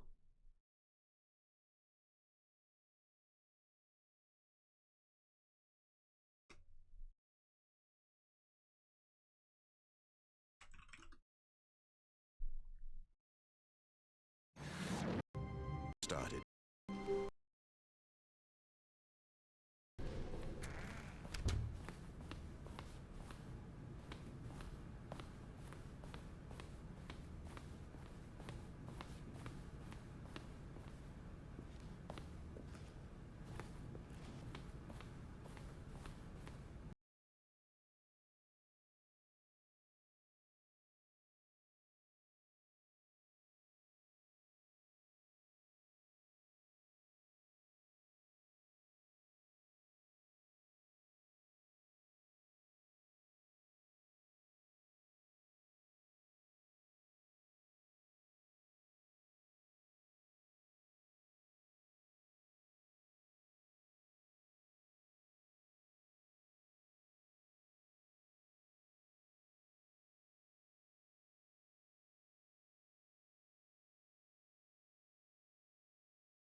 Stepping.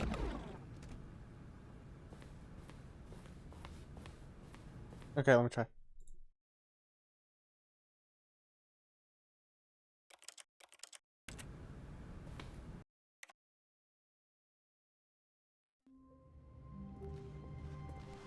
Just a step through this door, Stanley thought to himself. That's all I need. If I can make it through this door, I can make it through them all.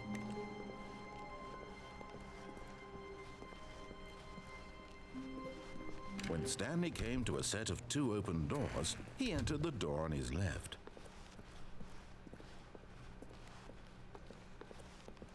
Yet there was not a single person here either.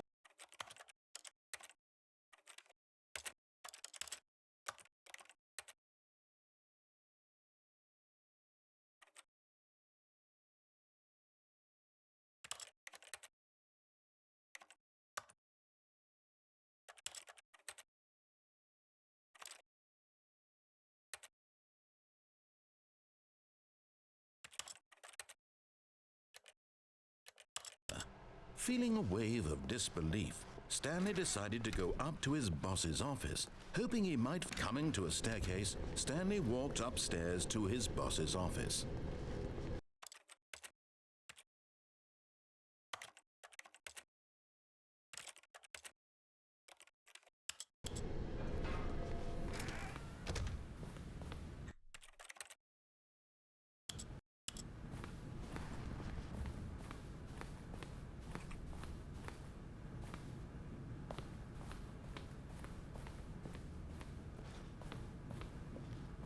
Here's the door.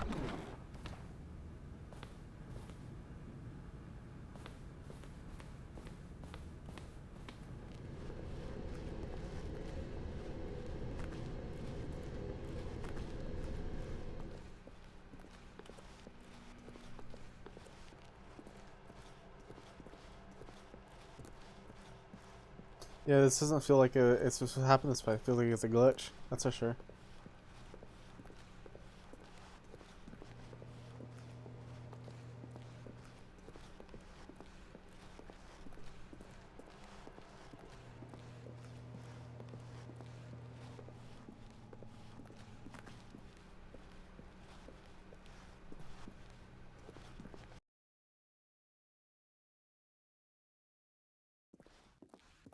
You are now leaving.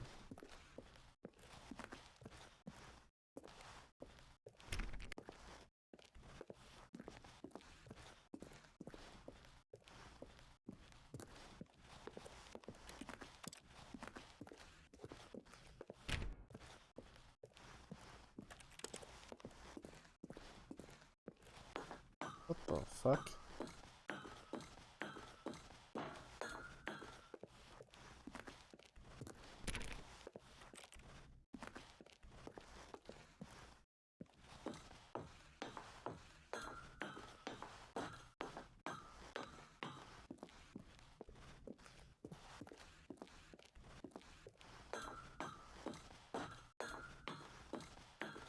This is terrifying, in my opinion.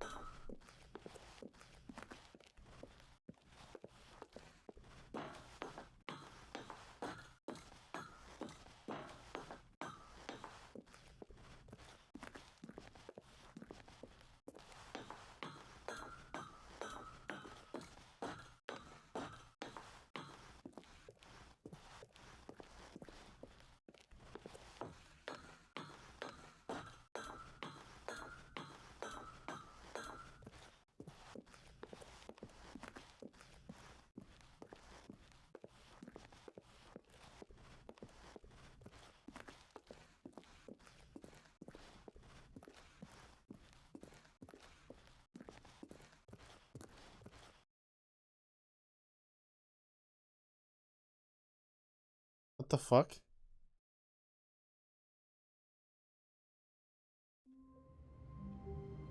What the fuck? That can't be how it is.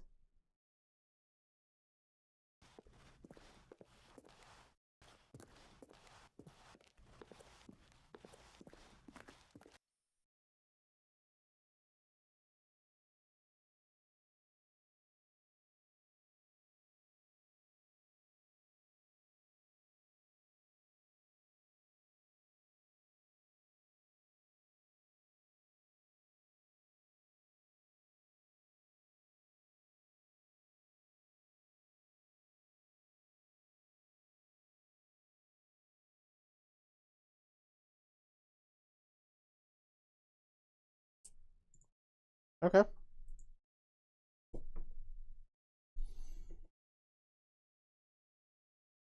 damn it.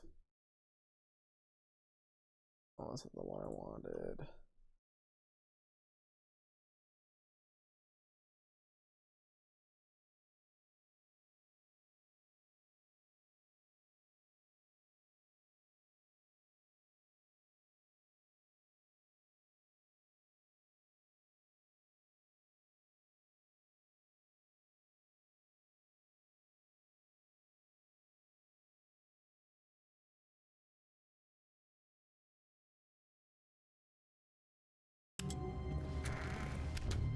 But Stanley simply couldn't handle the pressure. What if he had to make a decision? What if a crucial outcome fell under his responsibility? He had never been trained for that. No. Nope. This couldn't go anywhere except badly. The thing to do now, Stanley thought to himself, is to wait. Nothing will hurt me. Nothing will break me. In here I can be happy forever. I will be happy. Stanley waited. Hours passed, then days. Had years gone by?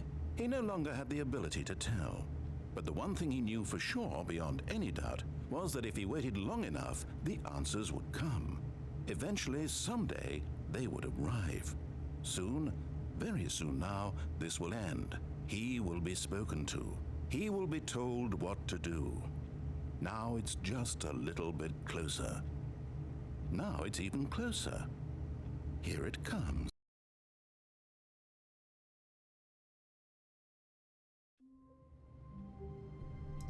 Sweet.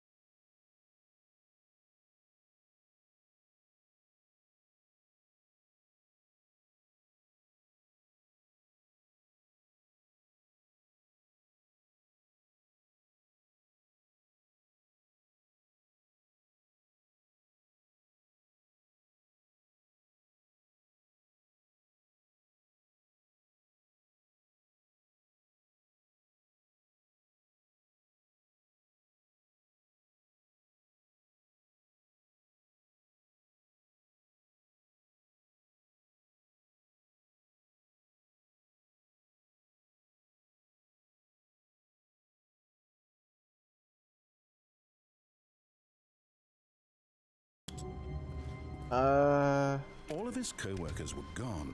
What could it mean? Stanley decided to go to the meeting room. Perhaps he had simply missed a memo.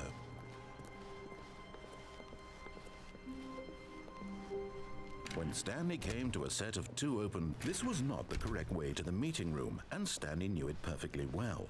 Perhaps he wanted to stop by the employee lounge first, just to admire it. Stanley felt lightheaded, butterflies in his stomach, but eager to get back to business, Stanley took the first open door on his left. And so he detoured through the maintenance section, walked straight ahead to the opposite door, and got back on track.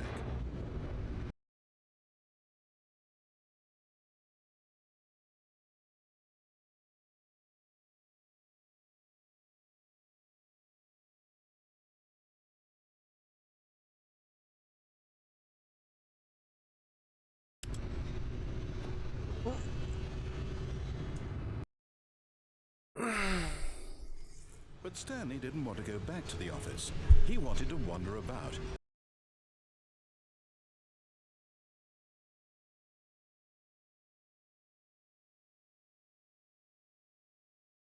And get even further off track. So now in order to get back, he needed to go, from here it's, left. Oh, no, it's to the right, my mistake. No, not the right. Why would I have ever said it was to the right? What was I thinking? It's clearly... Oh dear, would you hold on for a minute, please? Now, let's see, we went down right, left, down, left, right. Yep, okay, yes. I've got it now. This story is absolutely, definitely this way.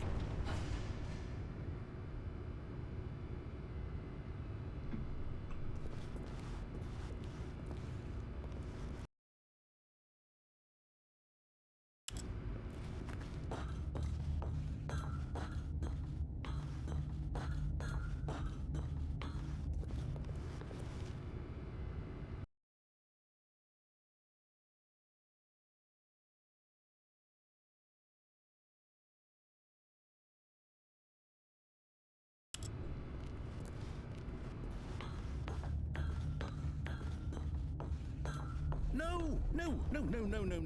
This isn't right at all. You're not supposed to be here yet. This is all a spoiler. Quick, Stanley, spoiler. close your eyes. Okay. We just have to get back to, oh, who am I kidding?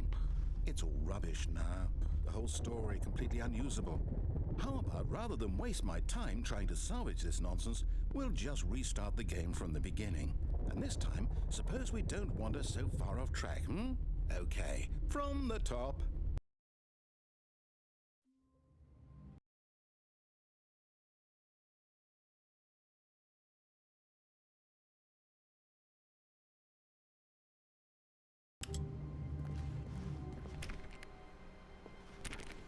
All of his co-workers were gone. What could it mean? Stanley decided to go to the meeting room. Perhaps he had simply missed a memo.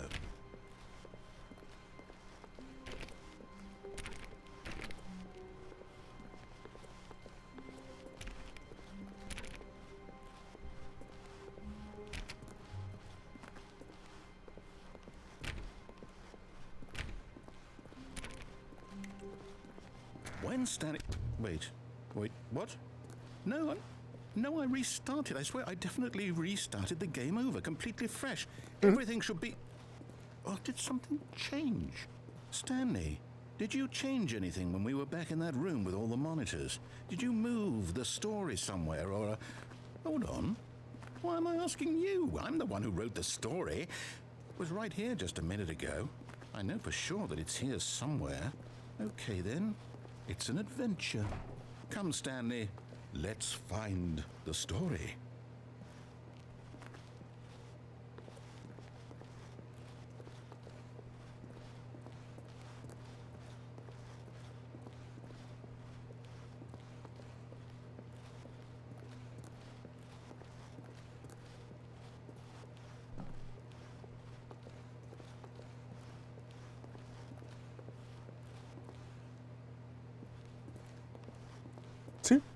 They all lead to the same area. That's funny, I'll say actually. it. This is the worst adventure I've ever been on. I can promise you there definitely was a story here before. Do we need to restart the game again? Well, I find it unlikely that we'll ever progress by starting over and over again, but it's got to be better than this. Okay, let's give it a shot. Why not?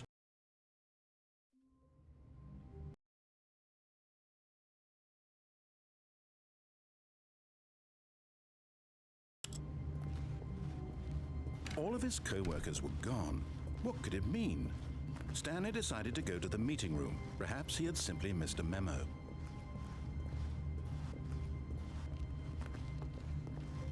Okay, yep, it's worse. I might be remembering this wrong. It's possible the story is back where we just came from. Why don't we go back the other direction and see if we missed anything? Okay, we'll go back.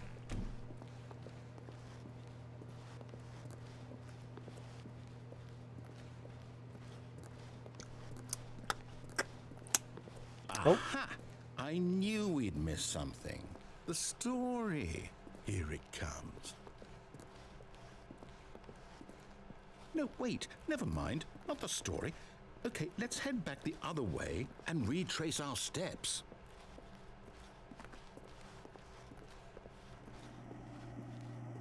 Now this... Well, I'll be honest, I don't recognize this place at all. Is this the story? I don't think so. I can't quite recall, but I believe my story took place in an office building. Is that correct? Do you remember, Stanley? Well, do you know what? Since I've completely forgotten what we were supposed to be doing, how about this? You win! Yay! I know you put in a lot of hard work, and it really paid off, so good job. Thank you. Thank you. No, I don't feel right about this at all. We both know you didn't put in any actual work for that win. Some people win fair and square, and this was not one of those situations. Okay, I'm getting weirded out by whatever this place is. I don't care what might happen this time, I have to restart. All right, I've got a solution.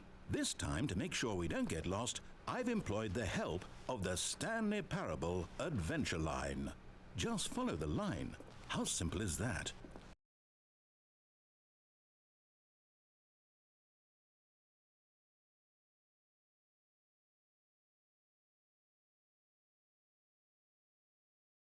What is up, George Owo?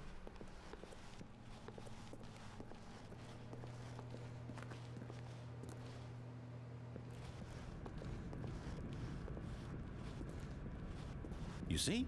The line knows where the story is. It's over in this direction. Onward, Stanley, to destiny.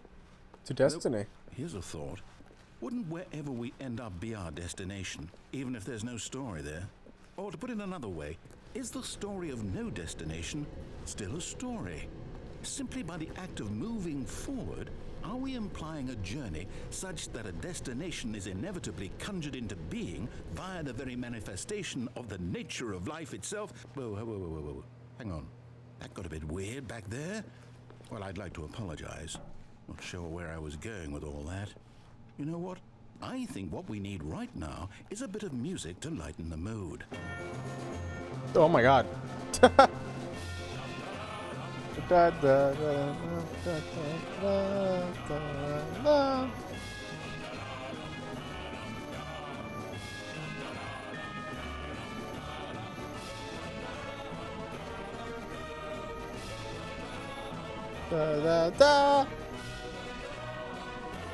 Hey, it's really loud.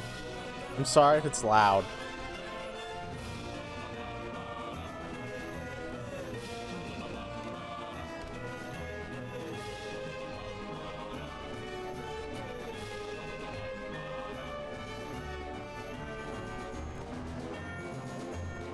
Can you drink water? I mean, I can, yeah.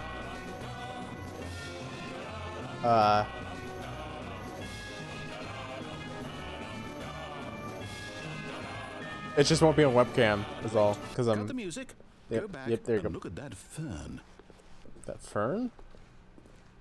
Stanley, this fern will be very important later in the story.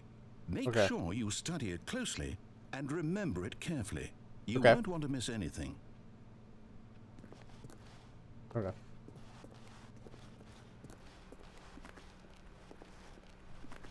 Wait, what?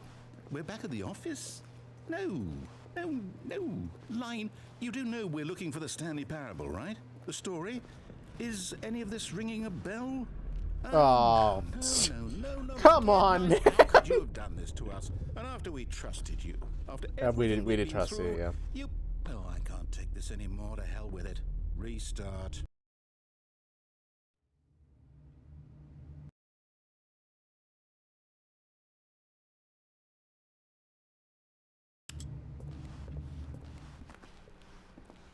You know what, Stanley? Oh. I say forget the adventure line. What's it ever done for us? We're intelligent people, right? Why can't Yeah. we make up our own story? Something exciting, daring, mysterious. Ooh, this all sounds perfectly doable. Why don't we simply start wandering in, well, I don't know. How about this direction? Ooh. 437. Now, yes, this is exciting. Just me and Stanley forging a new path, a new story. Well, it could be anything. What do you want our story to be? Go wild. Use your imagination. Whatever it might be, Stanley, I'm ready for it. The fuck? That's trippy as shit. I love it.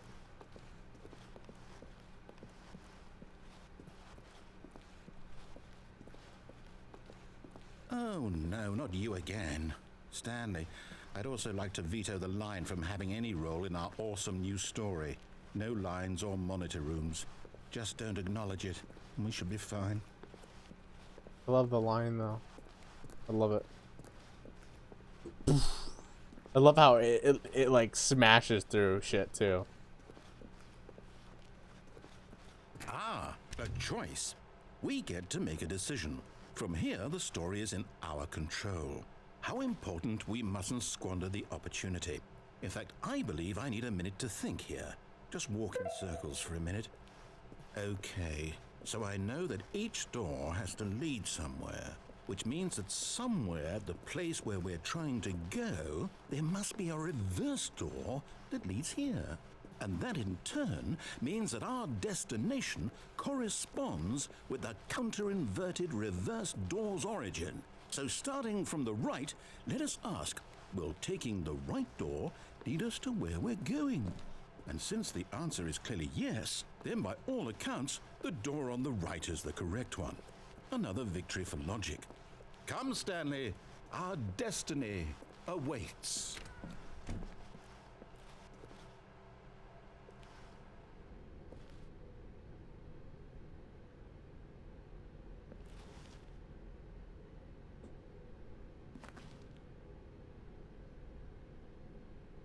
Oh, hold up, what's this? The confusion ending. You're telling me that's what this is? It's all one giant ending? And we're supposed to restart the game, what, eight times? 8 That's times. really how all this goes? It's all determined? So now, according to the schedule, I restart again. Then what? Am I just supposed to forget? Well, what if I don't want to forget? My mind goes blank simply because it's written here on this thing, wall. Well, who consulted me? Why don't I get to decide? Why don't I get a say in all of this? Is it really... No, it can't be. I don't want it to be. I don't want the game to keep restarting. I don't want to forget what's going on. I don't want to be trapped like this. I won't restart the game. I won't do it. I won't do it. I won't do it. And the timer stopped? Does that mean, did we do it? Did we break the cycle? The, whatever it is that made this schedule? How would we even know? Will someone come for us? Will something happen? So, okay. I guess now we just wait. You know, I suppose in some way that this is a kind of story, wouldn't you agree? Yeah. I'm not quite sure if we're in the destination or the journey, though they're always saying that life is about the journey and not the destination, so I hope that's where we are right now. We'll find out, won't we? Eventually. Well, in the meantime... Ah. Oh, God, that fucking terrified me. Ah.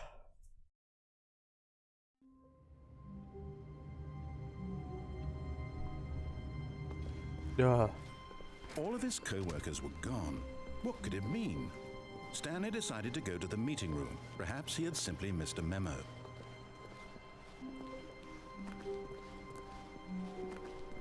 When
Okay.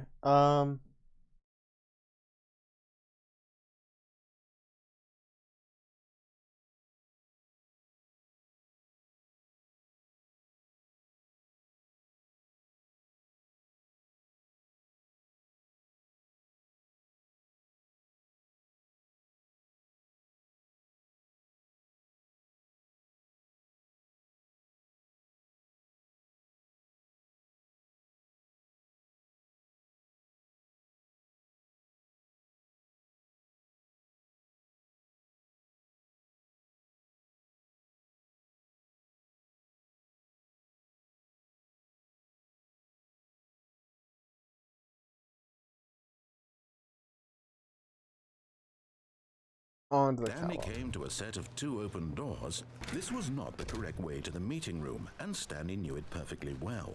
Perhaps he wanted to stop by the employee lounge first, just to admire it. The lounge was grand, majestic. Perhaps, but eager to get back to business, Stanley took the first open door on his left. Stanley was so bad at following directions, it's incredible he wasn't fired years ago.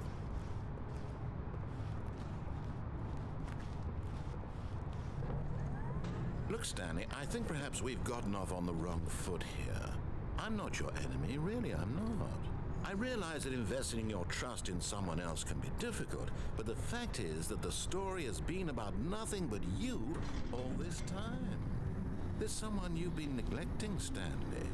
Someone you What? Really? I was in the middle of something. Do you have zero consideration for others? Are you that convinced that I want something bad to happen to you? Why, I don't know how to convince you of this, but I really do want to help you, to show you something beautiful. Look, let me prove it. Let me prove Danger that I'm on your everywhere. side. Give me a chance. I like that. I like that a lot, actually.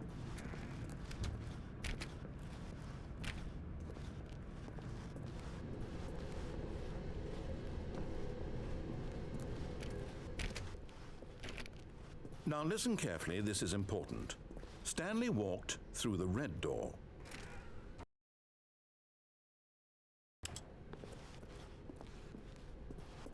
Oh, thank God you are willing to listen to me. Do you see just that I saved. really Fuck. have wanted you to be happy all this time? The problem is all these choices. The two of us always trying to get somewhere that isn't here. Running and running and running, just the way you're doing right now. Don't you see that it's killing us, Stanley? I wanted to stop. We would both be so much happier if we just stopped. And I think I have a solution. Here, let me show you.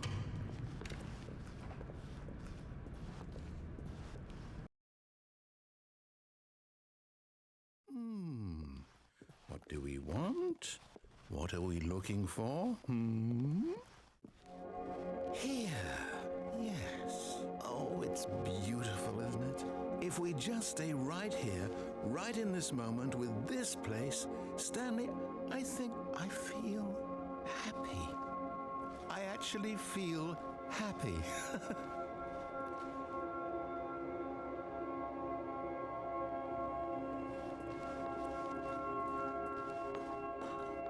No, wait.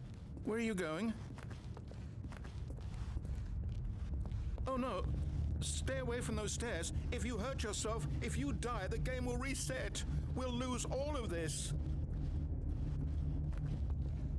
Please, no, Stanley, let me stay here. Don't take this from me.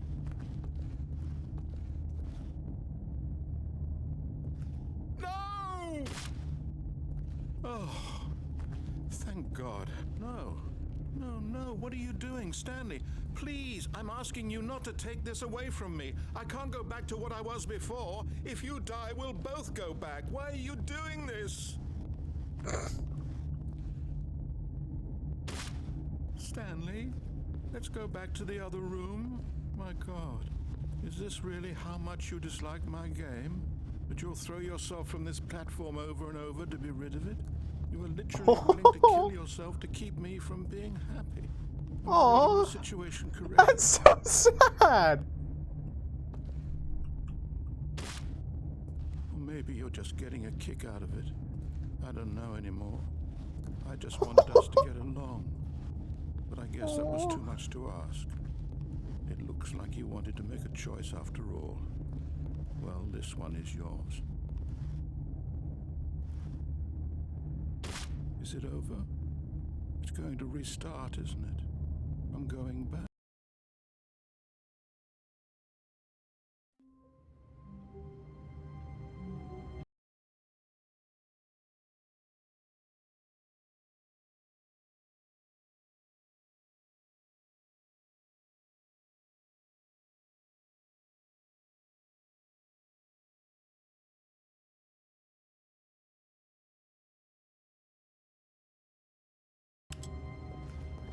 All of his co-workers were gone. What could it mean? Stanley decided to go to the meeting room. Perhaps he had simply missed a memo.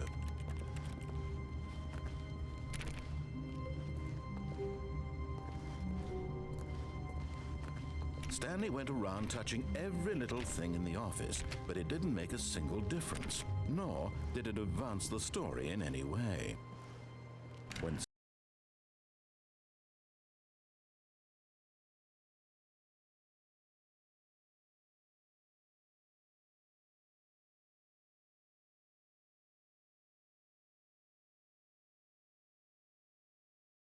Okay. Stanley came to a set of 2 open doors, this was not the correct way to the meeting room, and Stanley knew it perfectly well. Perhaps he wanted to stop by the employee lounge first, just to admire it. And here it was, the lounge. But eager to get back to business, Stanley took the first open door on his left. Stanley was so bad at following directions, it's incredible he wasn't fired years ago. Look, Stanley, I think perhaps we've gotten off on the wrong foot here. I'm not your enemy, really, I'm not. I realize that investing your trust in someone else can be difficult, but the fact is that the story has been about nothing but... What? Really? I was in the middle of something. Do you have zero consideration for others? Are you that convinced that I want something bad to happen to you? Why, I don't know how to convince you of this, but I really do want to help you, to show you something beautiful. Look, let me prove it. Let me prove that I'm on your side. Give me a chance. Now listen carefully, this is important. Stanley walked through the red door.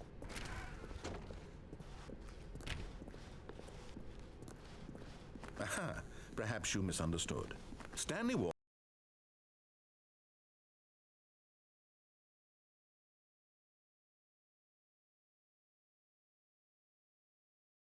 through the red door.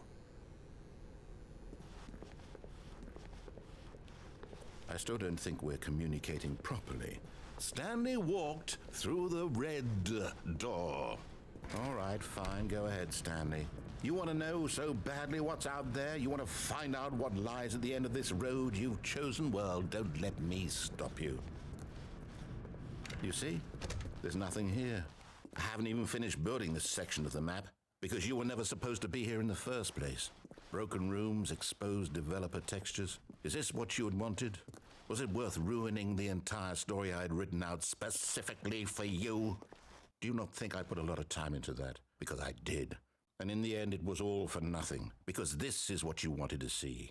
Help me here, Stanley. Help elucidate these strange and unknowable desires of yours. What would have made this game better? What did you want to see? Vehicles? Skill trees? Work with me. You've given me absolutely nothing so far. Tell you what. Let me take a stab in the dark at a new design, and you can give me some feedback. Okay. There we go. A third option. This already feels leaps ahead of where we were before. Go ahead, Stanley. Take it for a spin.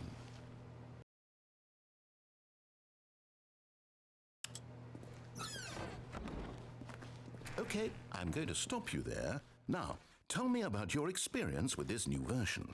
Would you say that the game benefited from allowing you more choices? Feel free to be honest. I'm looking for some real critical feedback here. A 1? I mean, I can understand if you had reservations, you saw ways the game could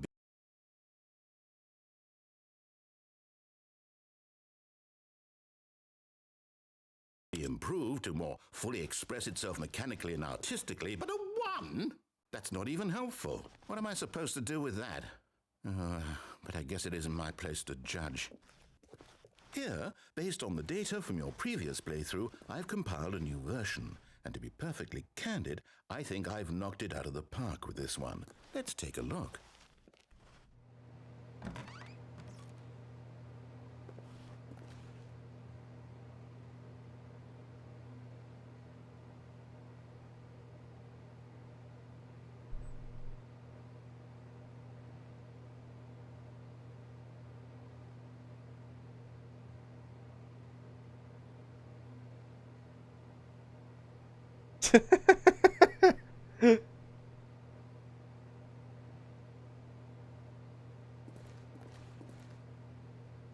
Fucking love that. I really do like that. Now, would you say that competitive leaderboard helped you feel motivated to keep walking through doors? Again, honest answers, please. Hey, I nearly forgot. I've got a prototype of a new game I've been working on, and now would be a lovely opportunity to give it some playtesting. You wouldn't mind taking a look at it, would you? Perfect. Let me boot it up. In this game, the baby crawls left towards danger. You click the button to move him back to the right, and if he reaches the fire, you fail. It's a very meaningful game, all about the desperation and tedium of endlessly confronting the demands of family life. I think the art world will really take notice. But of course, the message of the game only becomes clear once you've been playing it for about 4 hours. So why don't you give it 4 hours of play to make sure it's effective? Be sure to keep notes on your experience.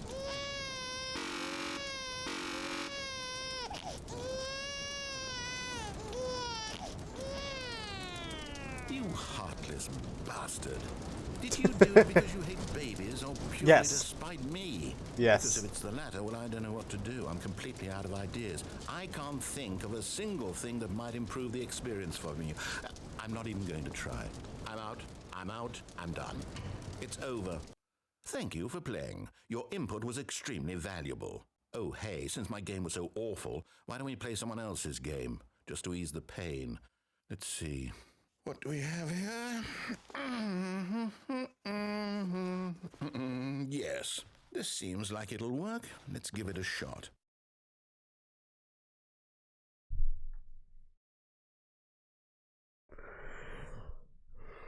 Well, Stanley, is this any better? At last, Minecraft! the one thing you've always desired. A game I had absolutely nothing to do with. But is it enough? Tell me that, Stanley. Will it ever be enough? Well, I'll say this. I'm done making things for you. From now on, I will only create to fulfill a greater artistic purpose. Watch this, Stanley. I'm going to build a house.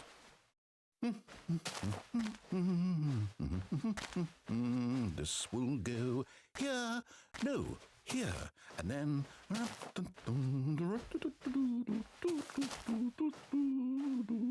Let's see, what does it need? Yes, of course, and just to finish it all off, yes, it's complete. I made this, Stanley. Look at it. Gaze upon my work of art and feel ashamed at your own inadequacy. Ah, but you've only seen it from the outside. You've only gotten half the experience. Please, step inside and make yourself comfortable. Isn't it grand? Isn't it perfect? It could only be better if... Wait, that's it. We must rebuild it out of diamond. Diamond everything. Yes, yes, yes. Come along, Stanley. We have to go mining. Oh my god, we're gonna go mining.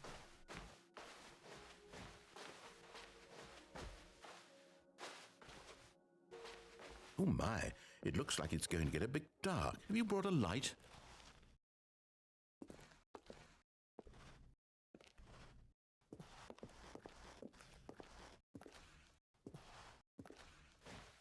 Oh, no, no, no, no, no. This is far more open-ended than I had in mind. I'm looking for something more narrow and linear. Something that makes you feel utterly irrelevant. This won't do at all. 1 out of 5. Even the diamonds couldn't save this one. Okay, new game.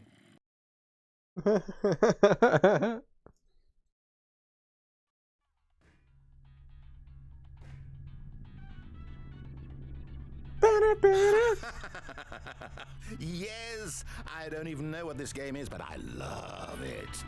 You, trapped in a glass box with no way out, listening to me talk. Oh, it's inspired. I couldn't have done it any better myself. What is this game even supposed to be? I can't figure it out. Okay, now I'm curious.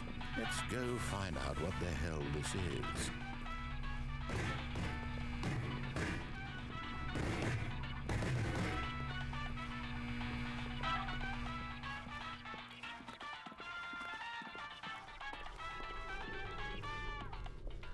Oh, it's a puzzle. Critical thinking, Stanley. Your forte.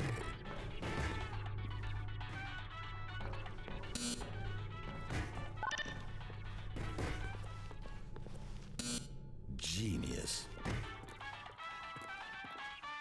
No, actually, you know what? I think that's plenty. I really don't care much to see you stumble through any more of these games. And I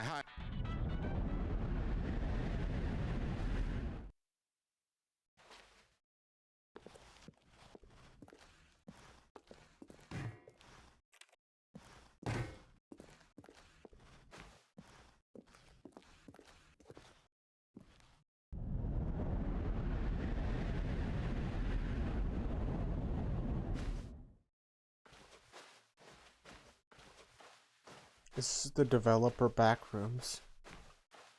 Oh goodness.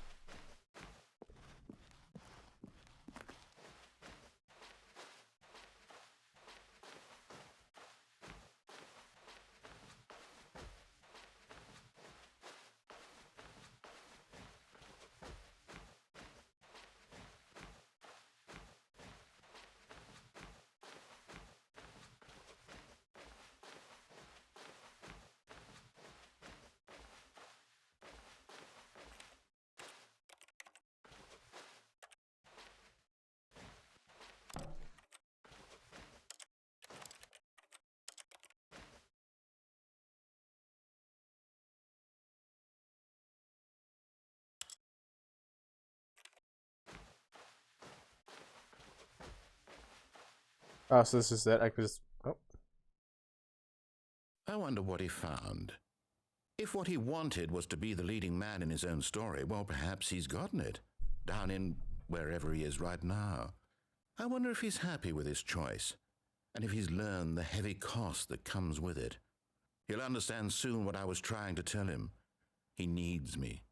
Someone who will wrap everything up at the end, to make sense out of the chaos and the fear and the confusion. That's who I am. That is what I mean to this world. Oh, yes. Yes, I'll be back. There's no other way. Once this ends, after it all comes to a close, then I'll be back. The end will be here soon. Very soon. I can wait.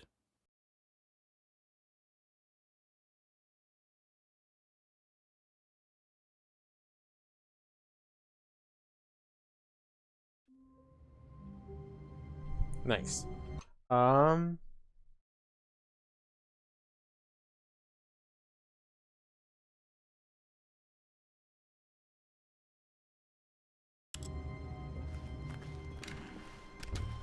Oh.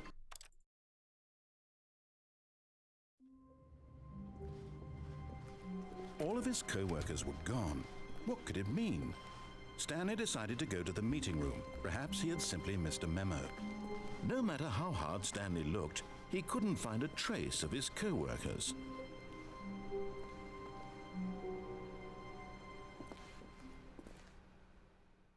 At first, Stanley assumed he'd broken the map, until he heard this narration and realized it was part of the game's design all along. He then praised the game for its insightful and witty commentary into the nature of video game structure and its examination of structural narrative tropes. So, now that you're here, what do you think? Isn't this a fun and unique place to be? Why don't we take a minute just to drink it all in? Okay, I'm over it now. What do you think? Are you sick of this gag yet?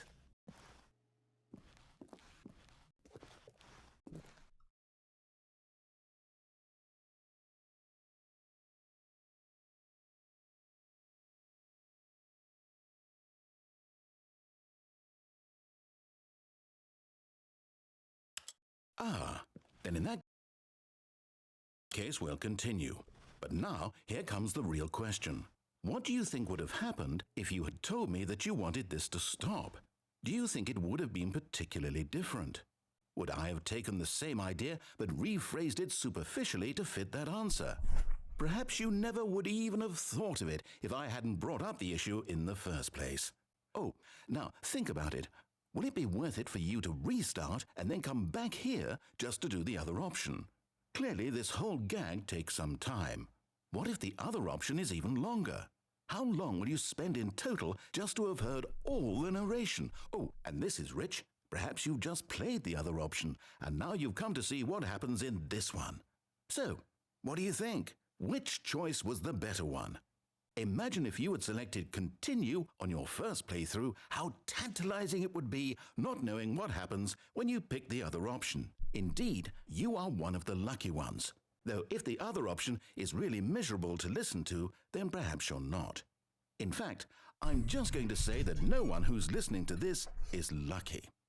Well now, I've built up the other options so much that I'm going to stop talking and leave you to your decision whether to come back here, continue with the game, or just sit in this spot forever and ever. Cheers.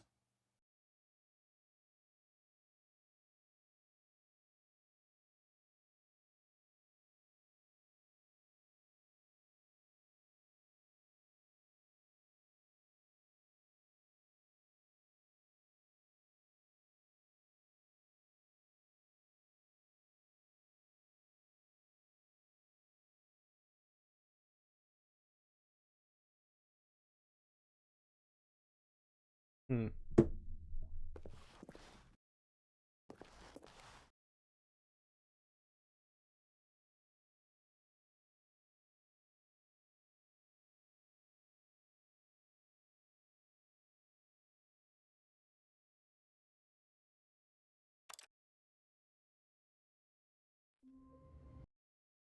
$119. Stanley had never seen the office this brightly lit. Was it a sign of something? He hoped it was. He hoped very much that it was.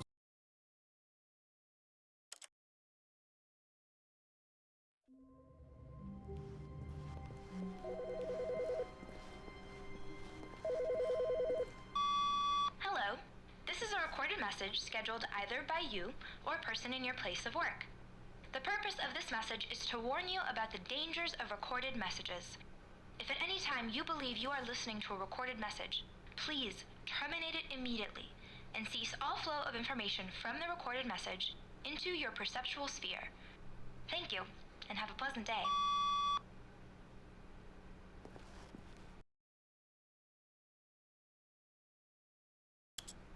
Or 23. Or 20.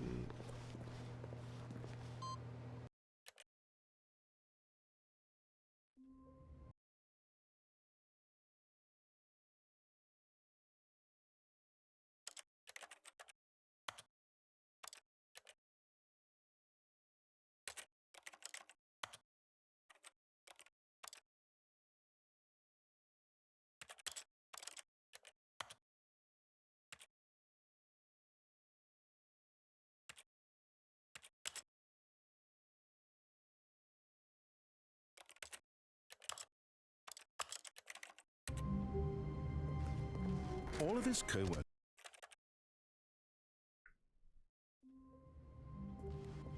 All of his co-workers were gone.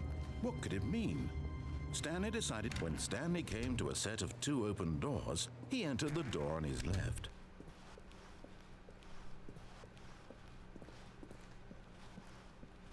Yet there was not a single person here either. Feeling a wave of disbelief, Stanley decided to go up to his boss's office. Hoping he might coming to a staircase, Stanley walked upstairs to his boss's office.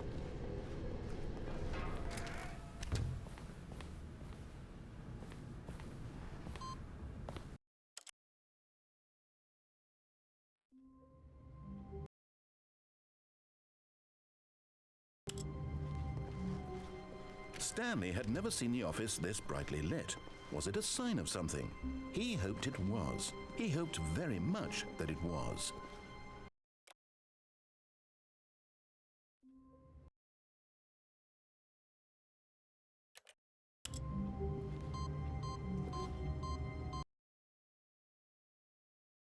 Ooh, just loading now. To heaven? Buttons! Buttons! So many buttons!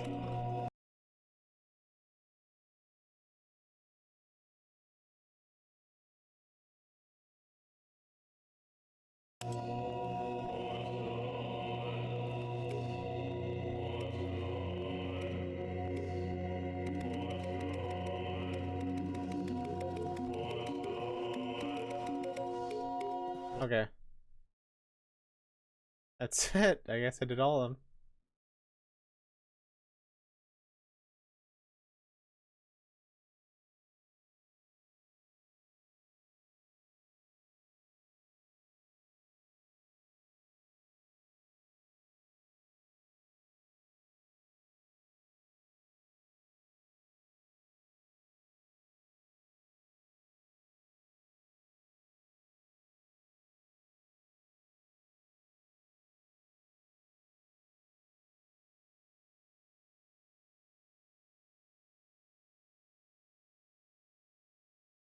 Okay. I believe that I have done all the endings. We're going to quit to menu. With that, eh.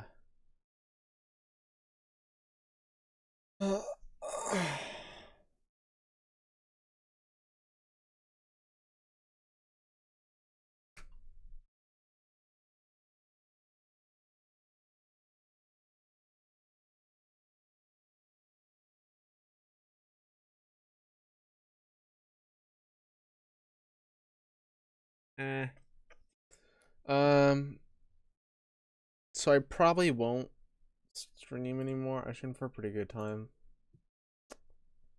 Oh yeah.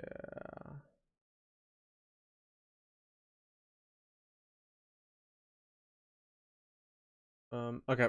I'm gonna call it a night. I'm fucking tired. I wanna sleep, I think. Or at least just hang out.